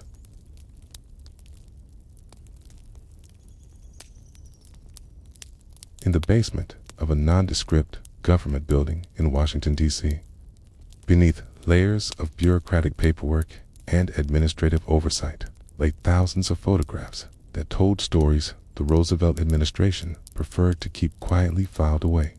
The Farm Security Administration's photography project, officially designed to document the need for agricultural relief programs, had produced an archive that captured the Depression's human cost with such uncompromising honesty that many images never saw public distribution during the 1930s. The photographers who created these pictures had been instructed to show America's resilience and the government's compassionate response to crisis. But their cameras had recorded something more complex and disturbing: the naked vulnerability of a nation stripped of its comfortable illusions about prosperity and progress. Roy Stryker, the man tasked with overseeing the FSA's photographic documentation project, understood that images possessed power to shape public opinion in ways that statistics and policy papers could never achieve. A former economics professor who had witnessed firsthand the devastating effects of agricultural collapse, Stryker believed that photography could serve the dual purpose of educating the public about rural poverty while building support for New Deal programs designed to address the crisis. What he perhaps didn't fully anticipate was the artistic integrity and documentary commitment of the photographers he hired. Men and women who would prove incapable of producing the sanitized propaganda that political considerations sometimes demanded. Walker Evans arrived at the FSA with a reputation for uncompromising artistic vision and a documentary style that rejected sentimental manipulation in favor of stark, honest observation. His background in modern art and literature had shaped an aesthetic philosophy that valued truth over comfort, clarity over reassurance. When Stryker dispatched him to Alabama to document the lives of sharecropper families, Evans carried with him a large format camera and a determination to record what he found. without editorial comment or artistic beautification. The images he produced would prove so psychologically penetrating that many were deemed too powerful for immediate public consumption. The photographs that Evans made in Hale County, Alabama, during the summer of 1936 captured the daily reality of families whose lives had been reduced to essential survival. His camera recorded the interior of tenant farmhouses where walls constructed from newspapers provided minimal insulation against weather and inadequate privacy for large families, crowded into spaces smaller than the closets in middle-class urban homes. The images showed children wearing clothes patched so many times that the original fabric had almost disappeared, their eyes holding expressions of premature seriousness that reflected responsibilities no child should be forced to bear. One photograph that particularly troubled FSA administrators showed a sharecropper's wife standing in the doorway of her home, her face etched with exhaustion that seemed to have penetrated her bones. The woman's dress, clean but worn to translucency in several places, had been mended so many times that it resembled a textile archaeological record of hard use and careful maintenance. Her hands, visible in the image, showed the calluses and premature aging that came from work that never ended and never provided adequate compensation. Most disturbing to officials was the expression in her eyes, which conveyed not the stoic determination that government publicity preferred to emphasize, but a kind of hollow desperation that suggested the limits of human endurance. Dorothea Longa approached her FSA assignments with a different background, but similar commitment to documentary truth. Her experience photographing the unemployed in California had taught her to recognize the subtle science of economic catastrophe that appeared long before families reached the dramatic extremes of complete destitution. Canna understood that dignity and poverty were not mutually exclusive, but she also recognized that maintaining dignity required enormous psychological effort that left people emotionally exhausted. Her camera captured this exhaustion with a sensitivity that made viewers uncomfortable about their own security and complicity in systems that created such suffering. The migrant worker camps Longa documented throughout California presented scenes that challenged fundamental American beliefs about opportunity and social mobility. Her photographs showed families living in conditions that differed little from medieval peasantry. Yet these were not immigrants from foreign countries, but American citizens whose grandparents had participated in the westward expansion that supposedly proved the nation's unlimited potential for prosperity. The images of children playing in the dirt between canvas tents, of mothers cooking meals over open fires while trying to maintain cleanliness standards that the circumstances made almost impossible, created cognitive dissonance for viewers who preferred to believe that such poverty was either temporary or somehow deserved.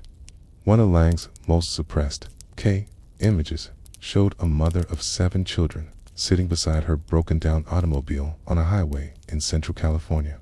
The woman's face contained an expression of such profound defeat that it seemed to embody the collective exhaustion of an entire generation that had watched their economic security dissolved despite their best efforts to maintain it.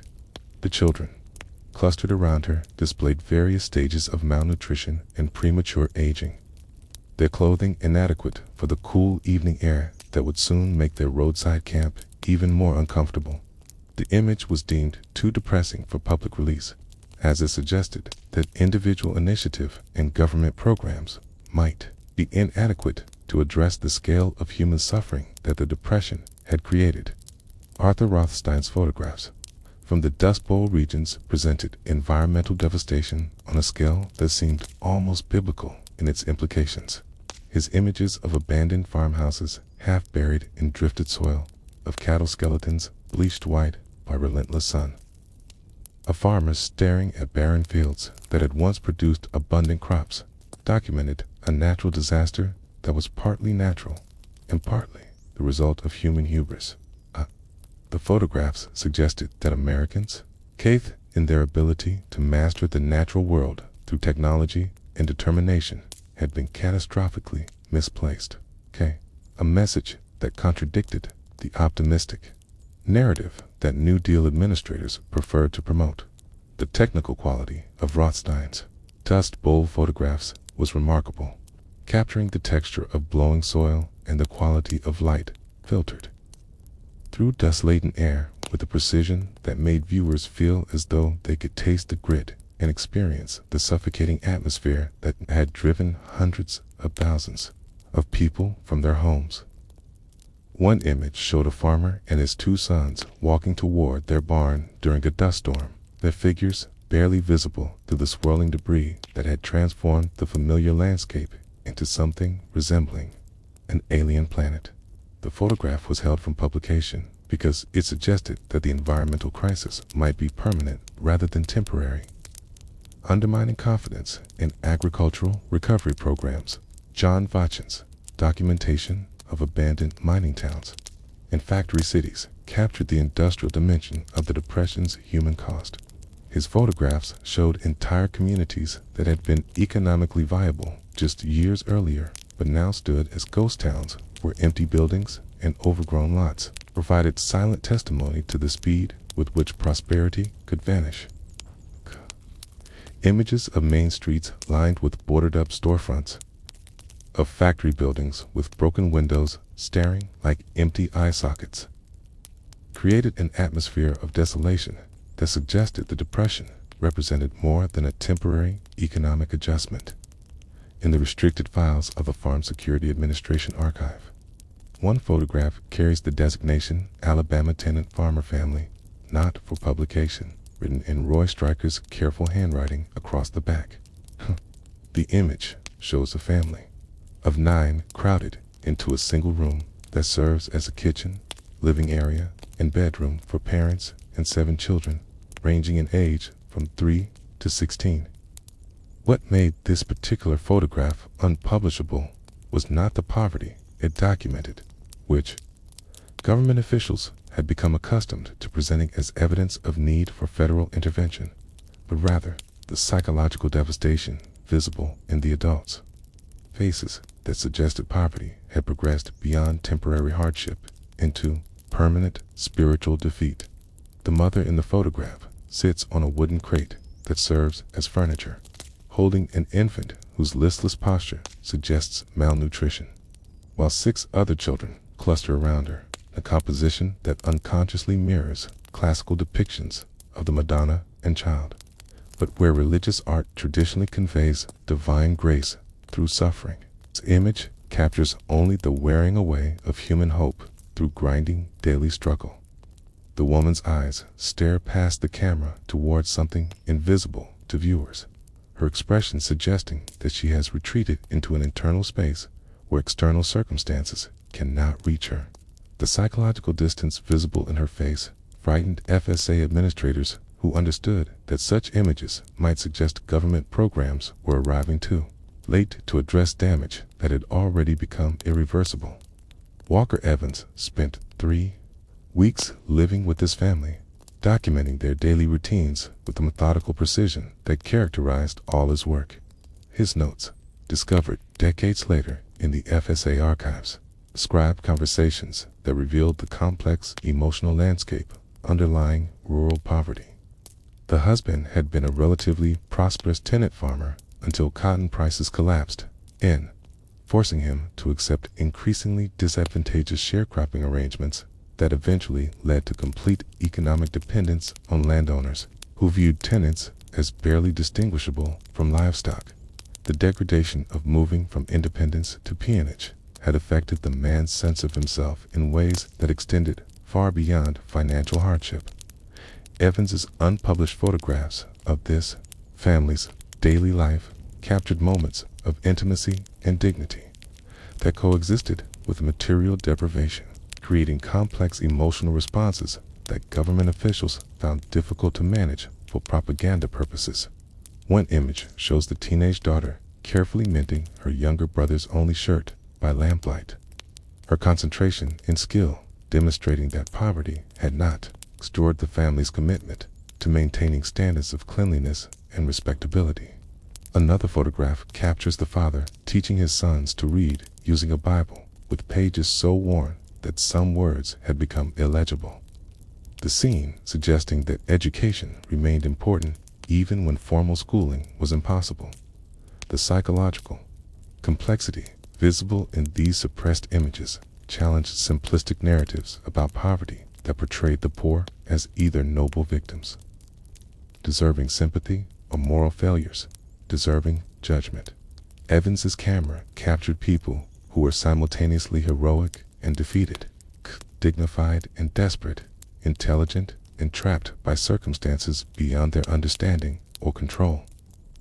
The photographs revealed that economic catastrophe created internal contradictions that could not be resolved through relief programs alone, requiring viewers to confront uncomfortable questions about the relationship between individual responsibility and social structure. Dorothea Lange's most controversial photograph from our California work showed a migrant mother holding her newborn child outside a hospital where she had been refused care because she could not afford the required payment. The woman's face displays a mixture of exhaustion, anger, and desperation that contradicted government assurances about adequate medical care for displaced agricultural workers. The infant in her arms appears healthy despite the circumstances. The mother's expression suggests awareness that maintaining her child's welfare might require sacrifices that would compromise her own health and survival. The background of Lange's hospital photograph includes details that multiply its emotional impact. Other families waiting for medical attention they cannot afford. Children playing in the dirt while their parents deal with bureaucratic procedures that often lead to rejection. Hospital staff visible through windows conducting business as though the human drama outside their doors was simply part of the normal landscape. These contextual elements created a narrative that extended beyond individual suffering to suggest systemic failures that made poverty a permanent condition rather than a temporary misfortune. Lange's field notes from this assignment describe conversations with migrant women who had been nurses, teachers, and small business owners before economic collapse forced them into agricultural labor camps where medical care was virtually non-existent. These women possessed knowledge about health and hygiene that could have benefited their communities, but their current circumstances made it impossible for them to apply their skills effectively. The photographs that documented these conversations were suppressed because they suggested that the migrant crisis involved not just economic displacement, but also the waste of human resources that represented a form of national loss. Arthur Rothstein's documentation of a dust storm's aftermath in western Kansas produced images that were deemed too apocalyptic for public distribution. One photograph shows a farmhouse completely buried except for the roof and top windows, creating an image that resembled archaeological ruins more than contemporary American housing. The visual impact was so overwhelming that viewers might conclude the Dust Bowl represented permanent environmental change rather than a temporary crisis that could be addressed through improved farming techniques and federal assistance. Rothstein's suppressed photographs included images of wildlife killed by dust storms, their bodies preserved by the dry conditions in poses that seemed to freeze their final moments of suffocation. These pictures provided scientific documentation of the environmental disaster's scope, but they also created emotional responses that government officials feared might lead to panic about food safety and agricultural productivity. The photographs suggested that human survival in the affected regions might require permanent evacuation rather than temporary relief, a conclusion that would have undermined confidence in agricultural recovery programs. The technical excellence of Rothstein's dust storm photographs made them even more disturbing, as his careful composition and timing created images that possessed an aesthetic beauty that seemed inappropriate to their subject matter. The contrast between visual appeal and emotional content created cognitive dissonance that made viewers comfortable about their own responses to documented suffering. The photographs raised questions about the ethics of finding beauty in scenes of destruction, challenging assumptions about the relationship between art and social responsibility. John Vaughan's documentation of unemployment lines in Detroit produced photographs that captured the particular humiliation experienced by skilled industrial workers who had considered themselves economically secure until factory closures and made their expertise worthless overnight. One suppressed image shows a former automobile engineer standing in a bread line, his clean but threadbare clothing and careful grooming indicating his attempts to maintain dignity.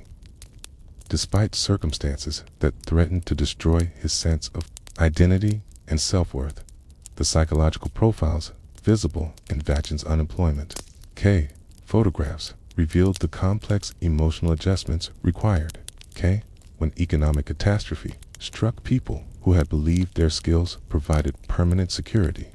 The faces in these images display expressions of confusion and disbelief that suggest many unemployed workers were still processing the reality of their changed circumstances.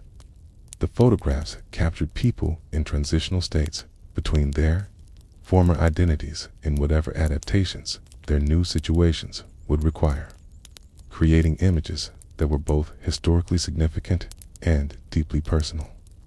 The basement storage rooms of the Library of Congress became an unexpected treasure house during the 1960s, when archivists conducting routine inventory discovered boxes of FSA photographs that had never been cataloged or made available to researchers.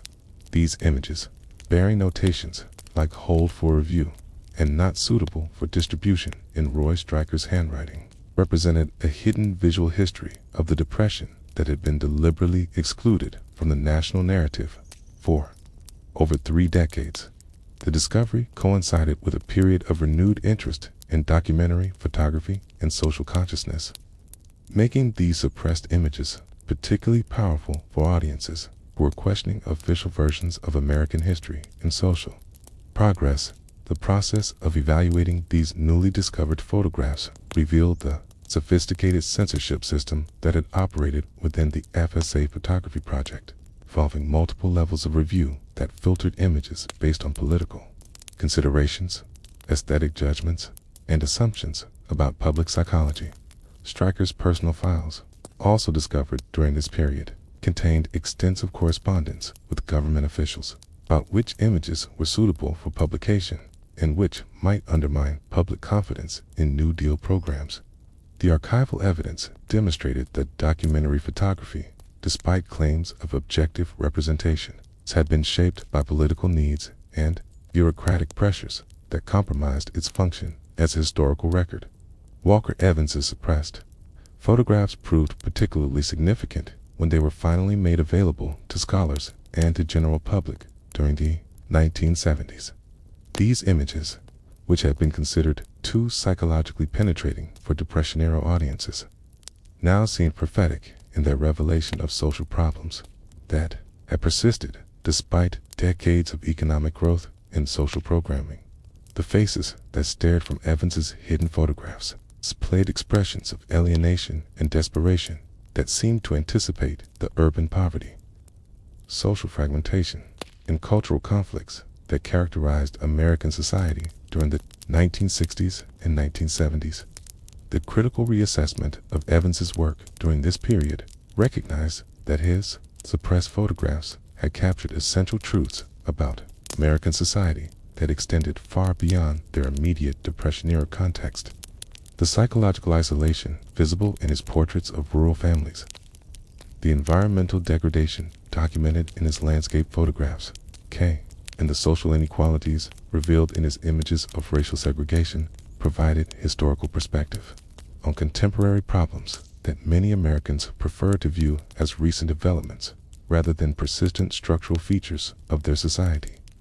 The exhibition of previously suppressed FSA photographs at major museums during the 1970s created public controversy that reflected ongoing tensions about how American history should be presented and interpreted.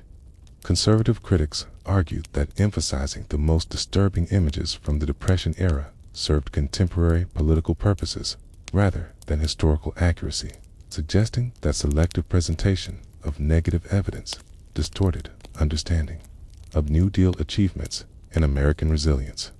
Liberal commentators countered that the suppression of these images had itself represented political manipulation, arguing that honest historical understanding required confronting uncomfortable truths that official narratives had conveniently ignored.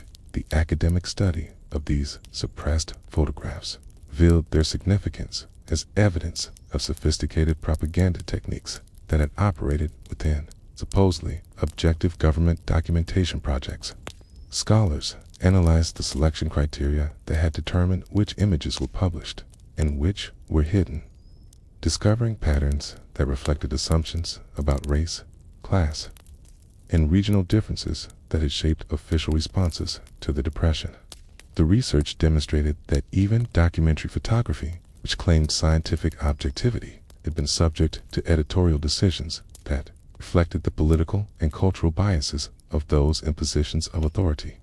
Dorothea Lange's suppressed photographs gained particular attention during the feminist movement of the 1970s. Her images of women struggling with poverty and family responsibilities provided historical context for contemporary discussions about gender roles and economic inequality. The photographs that had been considered too depressing for publication during the 1930s now seemed to document forms of female heroism and resilience that had been invisible in official narratives. Focused on male unemployment and government programs designed primarily to provide jobs for men. The psychological complexity visible in Lange's suppressed portraits of migrant women challenged stereotypical representations of feminine passivity and dependence that had characterized most published Depression-era photography. These images showed women making difficult decisions about family welfare, organizing community support systems, and maintaining dignity under circumstances that would have destroyed less resilient individuals. The photographs provided visual evidence of women's contributions to Depression-era survival, that had been systematically underrepresented in historical accounts. Focused on male wage labor and government employment programs, the environmental themes present in many suppressed IFC photographs gained new relevance during the emerging ecological consciousness of the 1970s and 1980s. Arthur Rothstein's images of Dust Bowl devastation, previously considered too apocalyptic for public consumption, now seemed to anticipate contemporary concerns about climate change, resource depletion, and environmental degradation.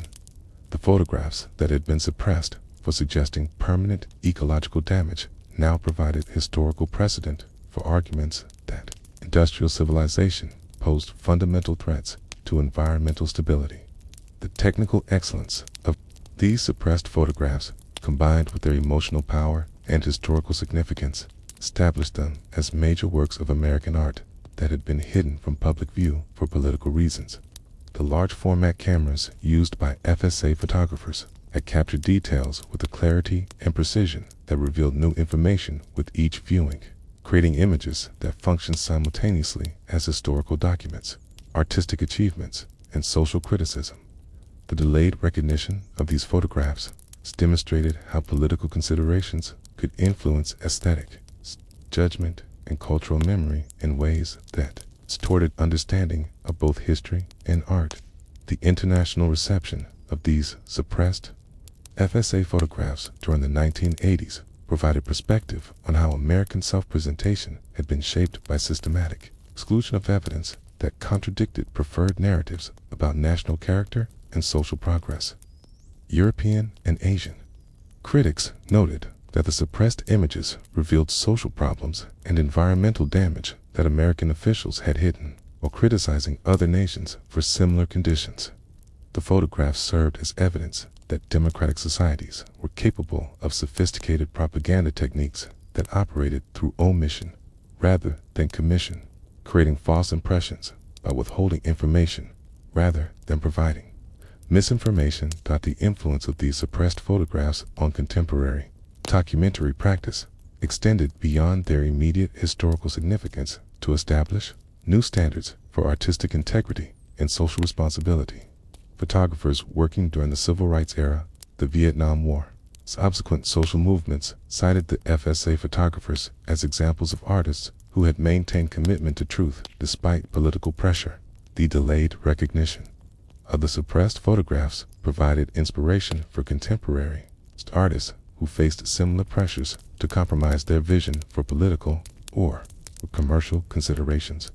The digital preservation and online availability of the complete FSA archive during the 1990s and 2000s finally made these suppressed photographs accessible to general audiences, creating opportunities for public education and historical understanding that had been impossible during previous decades. The ability to view high-resolution versions of these images on personal computers allowed viewers to examine details and emotional content that had been invisible in smaller reproductions, creating more intimate and powerful encounters with historical experience.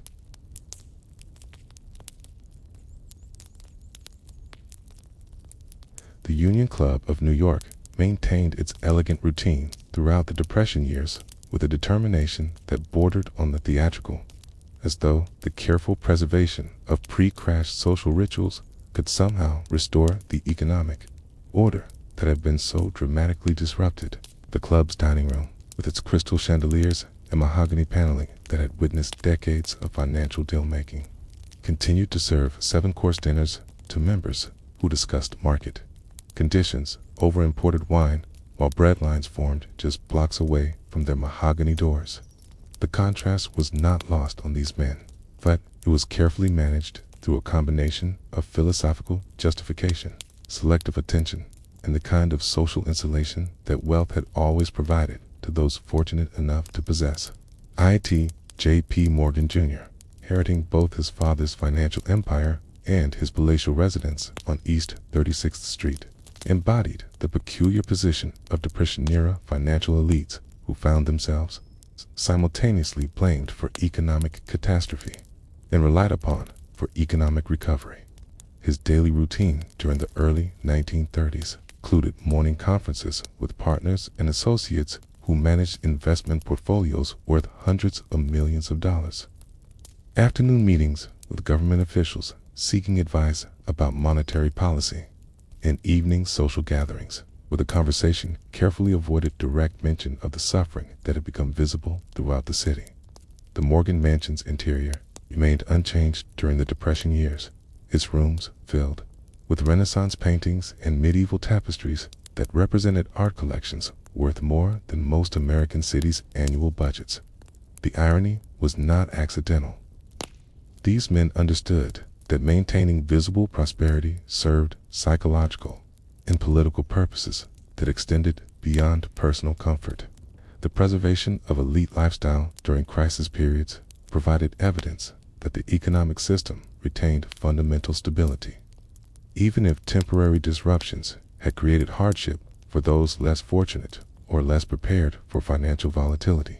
The dinner parties hosted by financial leaders during the Depression years followed social protocols that had been established during more prosperous decades, with conversation topics that carefully balanced acknowledgement of current difficulties with confidence about eventual recovery.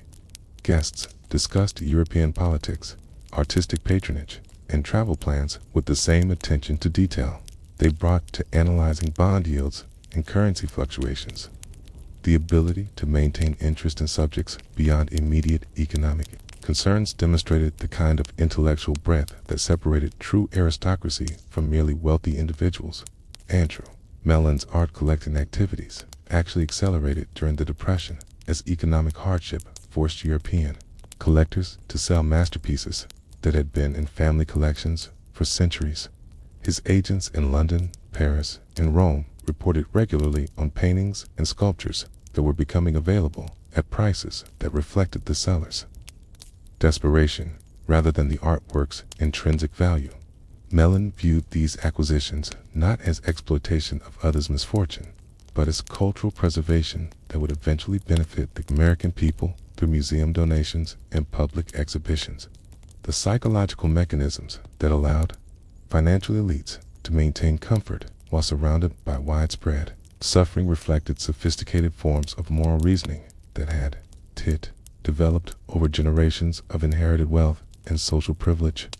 These men understood themselves as custodians of capital and culture, rather than mere consumers of luxury, viewing their lifestyle as necessary for the proper functioning of economic and social systems that ultimately benefited everyone.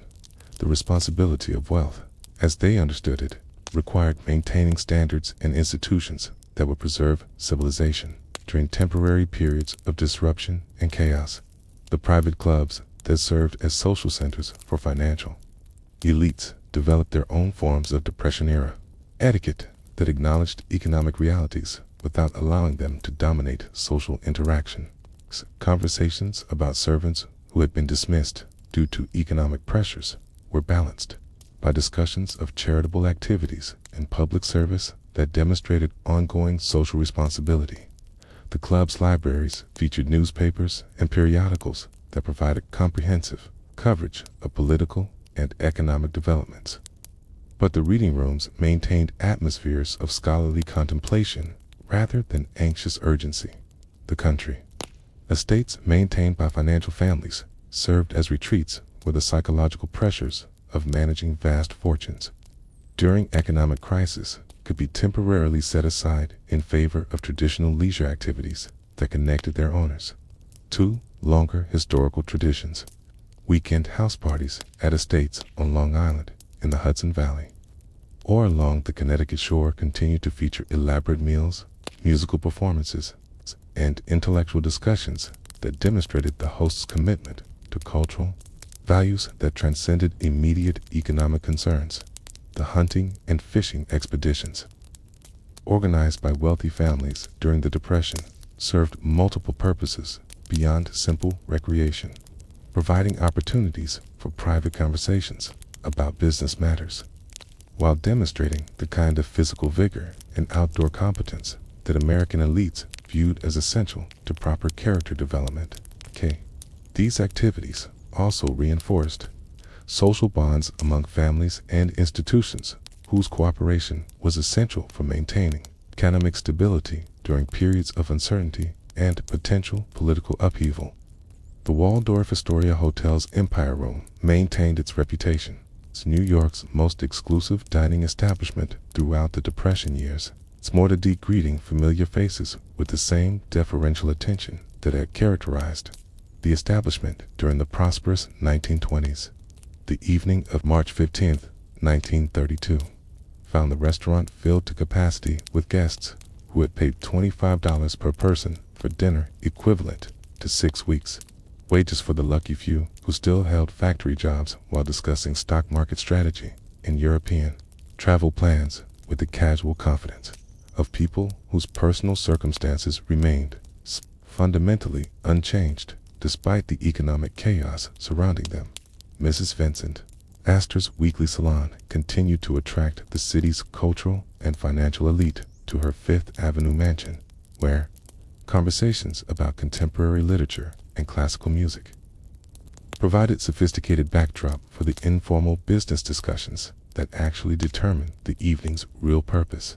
The drawing room's 18th century French furniture and Renaissance paintings created an atmosphere of timeless elegance that seemed to exist in a parallel universe from the breadlines and Hoovervilles that had become visible throughout the city. The servants who passed champagne and canapes moved with practiced discretion, understanding that their continued employment depended on maintaining the illusion that such gatherings were purely social rather than strategic. The weekend house parties at the Vanderbilt estate in Hyde Park exemplified the peculiar form of hospitality that had evolved among financial families during the early 1930s, combining traditional leisure activities with careful attention to avoiding topics that might create uncomfortable awareness of the suffering that had become commonplace beyond their well-maintained boundaries.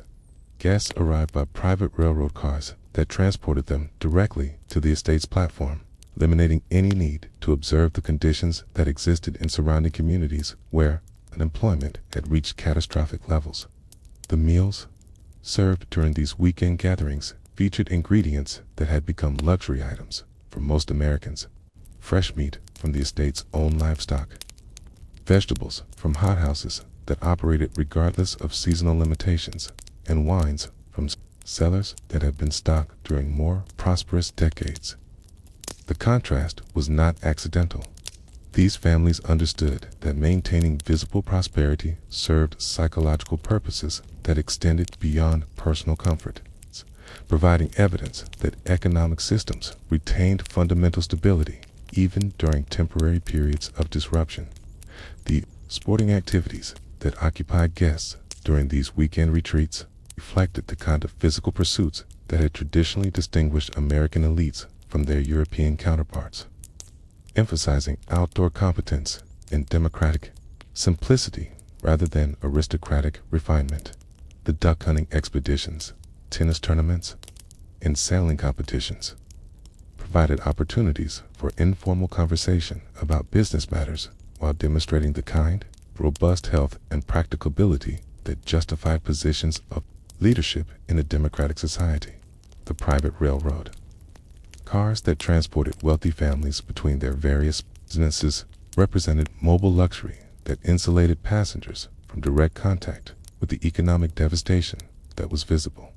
Throughout the American transportation system, these rolling palaces featured bedrooms, dining areas, and sitting rooms that rivaled the finest hotel accommodations, while their specially trained staffs provided service that maintained familiar standards regardless of external circumstances.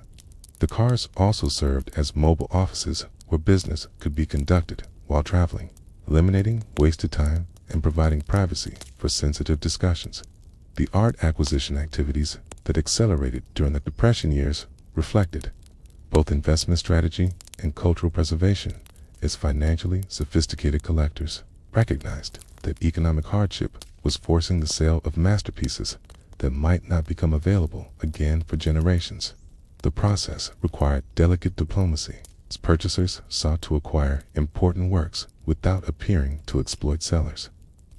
Desperation or contribute to the dissolution of cultural collections that had taken centuries to assemble. The charitable balls and fundraising galas that continued throughout the Depression years served multiple purposes beyond their stated humanitarian objectives, providing opportunities for social interaction while demonstrating the elite's continued commitment to public welfare and cultural preservation.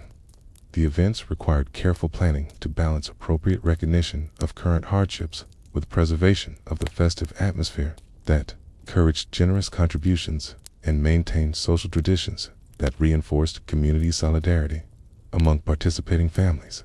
The private schools attended by children from financial families during the Depression years maintained their academic and social standards despite economic pressures that had affected many other educational institutions. The school's endowments, supplemented by continued contributions from alumni families, allowed them to preserve small class sizes, extensive extracurricular programs, and the kind of individualized attention that prepared students for leadership roles in whatever economic conditions they might face during their adult careers. The European tours that remained common among financial families during the early 1930s served both educational and business purposes, providing opportunities to observe political and economic developments firsthand while maintaining international relationships that have been cultivated over generations. The travels also demonstrated the cosmopolitan perspective that separated true elites from merely wealthy individuals, showing that American financial leadership required understanding of global rather than purely domestic considerations. The photographs that appeared in society pages throughout the Depression years created a visual record of elite social life that would later seem almost surreal in its contrast to the documented suffering of ordinary Americans during the same period. Images of charity balls where guests wore gowns worth more than most families' annual income, of yacht club gatherings where the conversation focused on sailing competitions rather than unemployment statistics, and of art gallery openings where the assembled crowd represented more concentrated wealth than entire states possessed. created a parallel narrative of the 1930s that challenged simple interpretations of the decade as a period of universal hardship and shared sacrifice. The psychological distance that developed between financial elites and the broader population during the Depression years had consequences that extended far beyond the immediate crisis period, creating patterns of social separation and mutual incomprehension that would influence American politics and culture for generations. The ability of wealthy families to maintain their lifestyle during widespread economic hardship demonstrated that their security depended on economic systems rather than simple individual effort, a recognition that undermined traditional American beliefs about the relationship between personal virtue and financial success. The children who grew up in wealthy households during the Depression developed complex relationships with money, privilege, and social responsibility that reflected their exposure to both extreme comfort and awareness of others' suffering. Some emerged from their privileged childhoods with strong commitments to social justice and economic reform, using their inherited advantages to support causes that addressed the inequalities they had witnessed. Others developed defensive attitudes that justified continued privilege through elaborate philosophical and moral arguments about the social benefits of concentrated wealth and elite leadership. The political consequences of the stark inequalities visible during the Depression years influenced the development of New Deal policies and subsequent government approaches to economic regulation and social welfare. The obvious contrast between elite comfort and mass suffering provided powerful ammunition for political movements that demanded more aggressive government intervention in economic affairs, while also creating conservative reactions that emphasized the importance of preserving private property rights and limiting government interference with free market mechanisms. The cultural memory of Depression-era inequality became a touchstone for subsequent debates about American economic policy and social values, with different groups interpreting the historical evidence to support opposing positions about the proper role of government, the legitimacy of inherited wealth, and the moral obligations that accompany financial privilege. The images of breadlines existing within blocks of exclusive clubs became symbolic of broader questions about American democracy and social justice that continue to influence contemporary political discourse. The business practices that emerged from Depression-era experience reflected lessons. I learned about the importance of maintaining public support and political legitimacy during periods of economic stress. Financial institutions that had operated with relative independence from government oversight during the 1920s found themselves subject to increased regulation and public scrutiny that required new approaches to public relations and political engagement. The strategies that developed during this period established precedents for corporate behavior during subsequent economic crises. The philanthropic activities that increased during the Depression years reflected both genuine humanitarian concern and strategic thinking about maintaining social stability and political influence. The charitable contributions made by wealthy families during the 1930s established patterns of giving that would continue throughout subsequent decades, creating foundations and institutions that preserved elite influence while addressing social problems that government programs might otherwise handle. The philanthropy also served to legitimize continued wealth concentration by demonstrating that private resources could address public needs more efficiently than bureaucratic government programs. The international perspective of American financial elites during the Depression provided them with comparative context that was unavailable to most Americans, allowing them to understand their country's economic problems within the broader framework of global political and economic developments. The relationships that wealthy American families maintained with European and Asian counterparts provided access to information and opportunities that helped them navigate the crisis while also creating obligations and loyalties that sometimes conflicted with purely domestic considerations. The educational institutions that served elite families during the Depression years adapted their curricula and social programs to prepare students for leadership roles in a changed economic and political environment. The schools that had traditionally focused on classical education and social refinement began incorporating more practical subjects in service learning that would help graduates understand and address the social problems that had become visible during the crisis. The educational changes reflected recognition that future elite legitimacy would depend on demonstrated competence and social responsibility rather than inherited privilege alone. The artistic and cultural collecting that accelerated during the Depression years created museum collections and cultural institutions that would benefit the American public for decades to come. Though the process also represented a form of cultural transfer from distressed European sellers to American buyers, who could afford to purchase masterpieces during economic hardship. The cultural preservation that resulted from these transactions served the long-term interests of civilization while raising questions about the ethics of profiting from others' misfortune. Even when the profits took the form of cultural rather than purely financial assets, the technological innovations that financial elites supported during the Depression years included investments in new industries and research projects that would prove crucial for economic recovery and future prosperity. The venture capital activities of wealthy families during the 1930s helped fund developments in aviation, communications, manufacturing that provided employment and technological advancement even while other sectors of the economy stagnated. The investments demonstrated that preserved capital could serve productive purposes that benefited broader society even when the immediate distribution of resources seemed inequitable. The social traditions that financial families maintained during the Depression years served as cultural anchors that preserved institutional knowledge and social networks that would prove valuable during subsequent periods of economic and political change. The clubs, societies, and informal associations that continued operating during the crisis provided forums for communication and coordination that helped maintain stability and facilitate decision-making during uncertain times. The preservation of these institutions also maintained cultural continuity that connected American society to its historical traditions and values.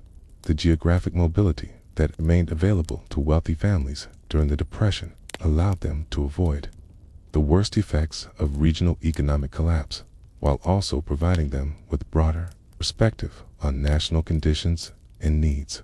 The ability to travel between different regions, and in some cases to maintain residences in multiple locations, gave elite families first-hand knowledge of varying local conditions that informed their understanding of economic policy and recovery strategies.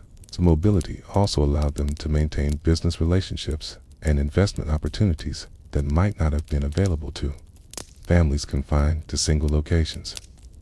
The stories we have followed tonight through the landscape of the Great Depression speak to truths that extend far beyond their immediate historical context, revealing patterns of human experience that transcend the particular circumstances of any single decade or economic crisis.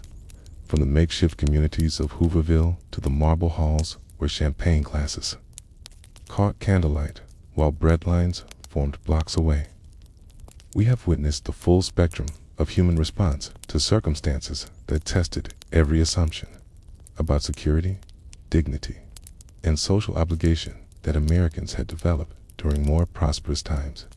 The resilience displayed by families who created functioning communities from scrap materials and shared resources demonstrates the remarkable human capacity to find meaning and maintain dignity even when material circumstances are reduced to bare survival.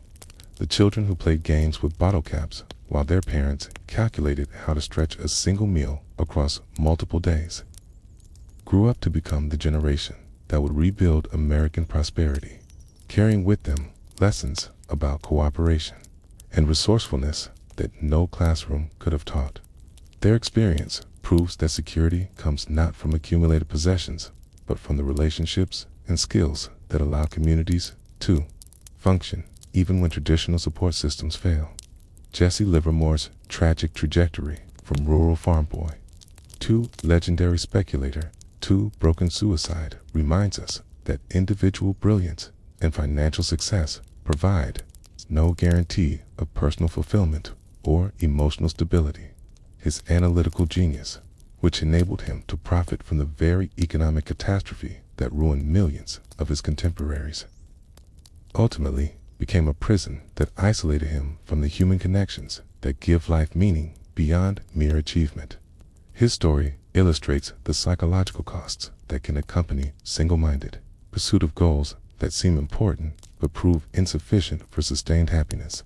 The photographs hidden in government archives reveal how truth can be suppressed, not through dramatic censorship, but through the quiet editorial decisions that determine which realities become part of official memory and which remain buried in filing cabinets.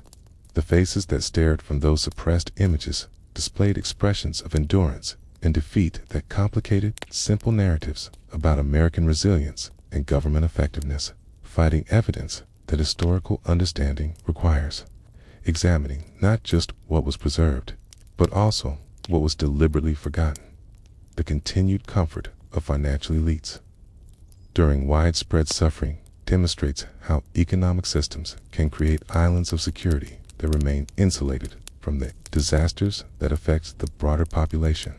The champagne and crystal that accompanied discussions of market strategy while Hoovervilles sprouted throughout American cities revealed the distance that can develop between those who control economic systems and those who experience their consequences.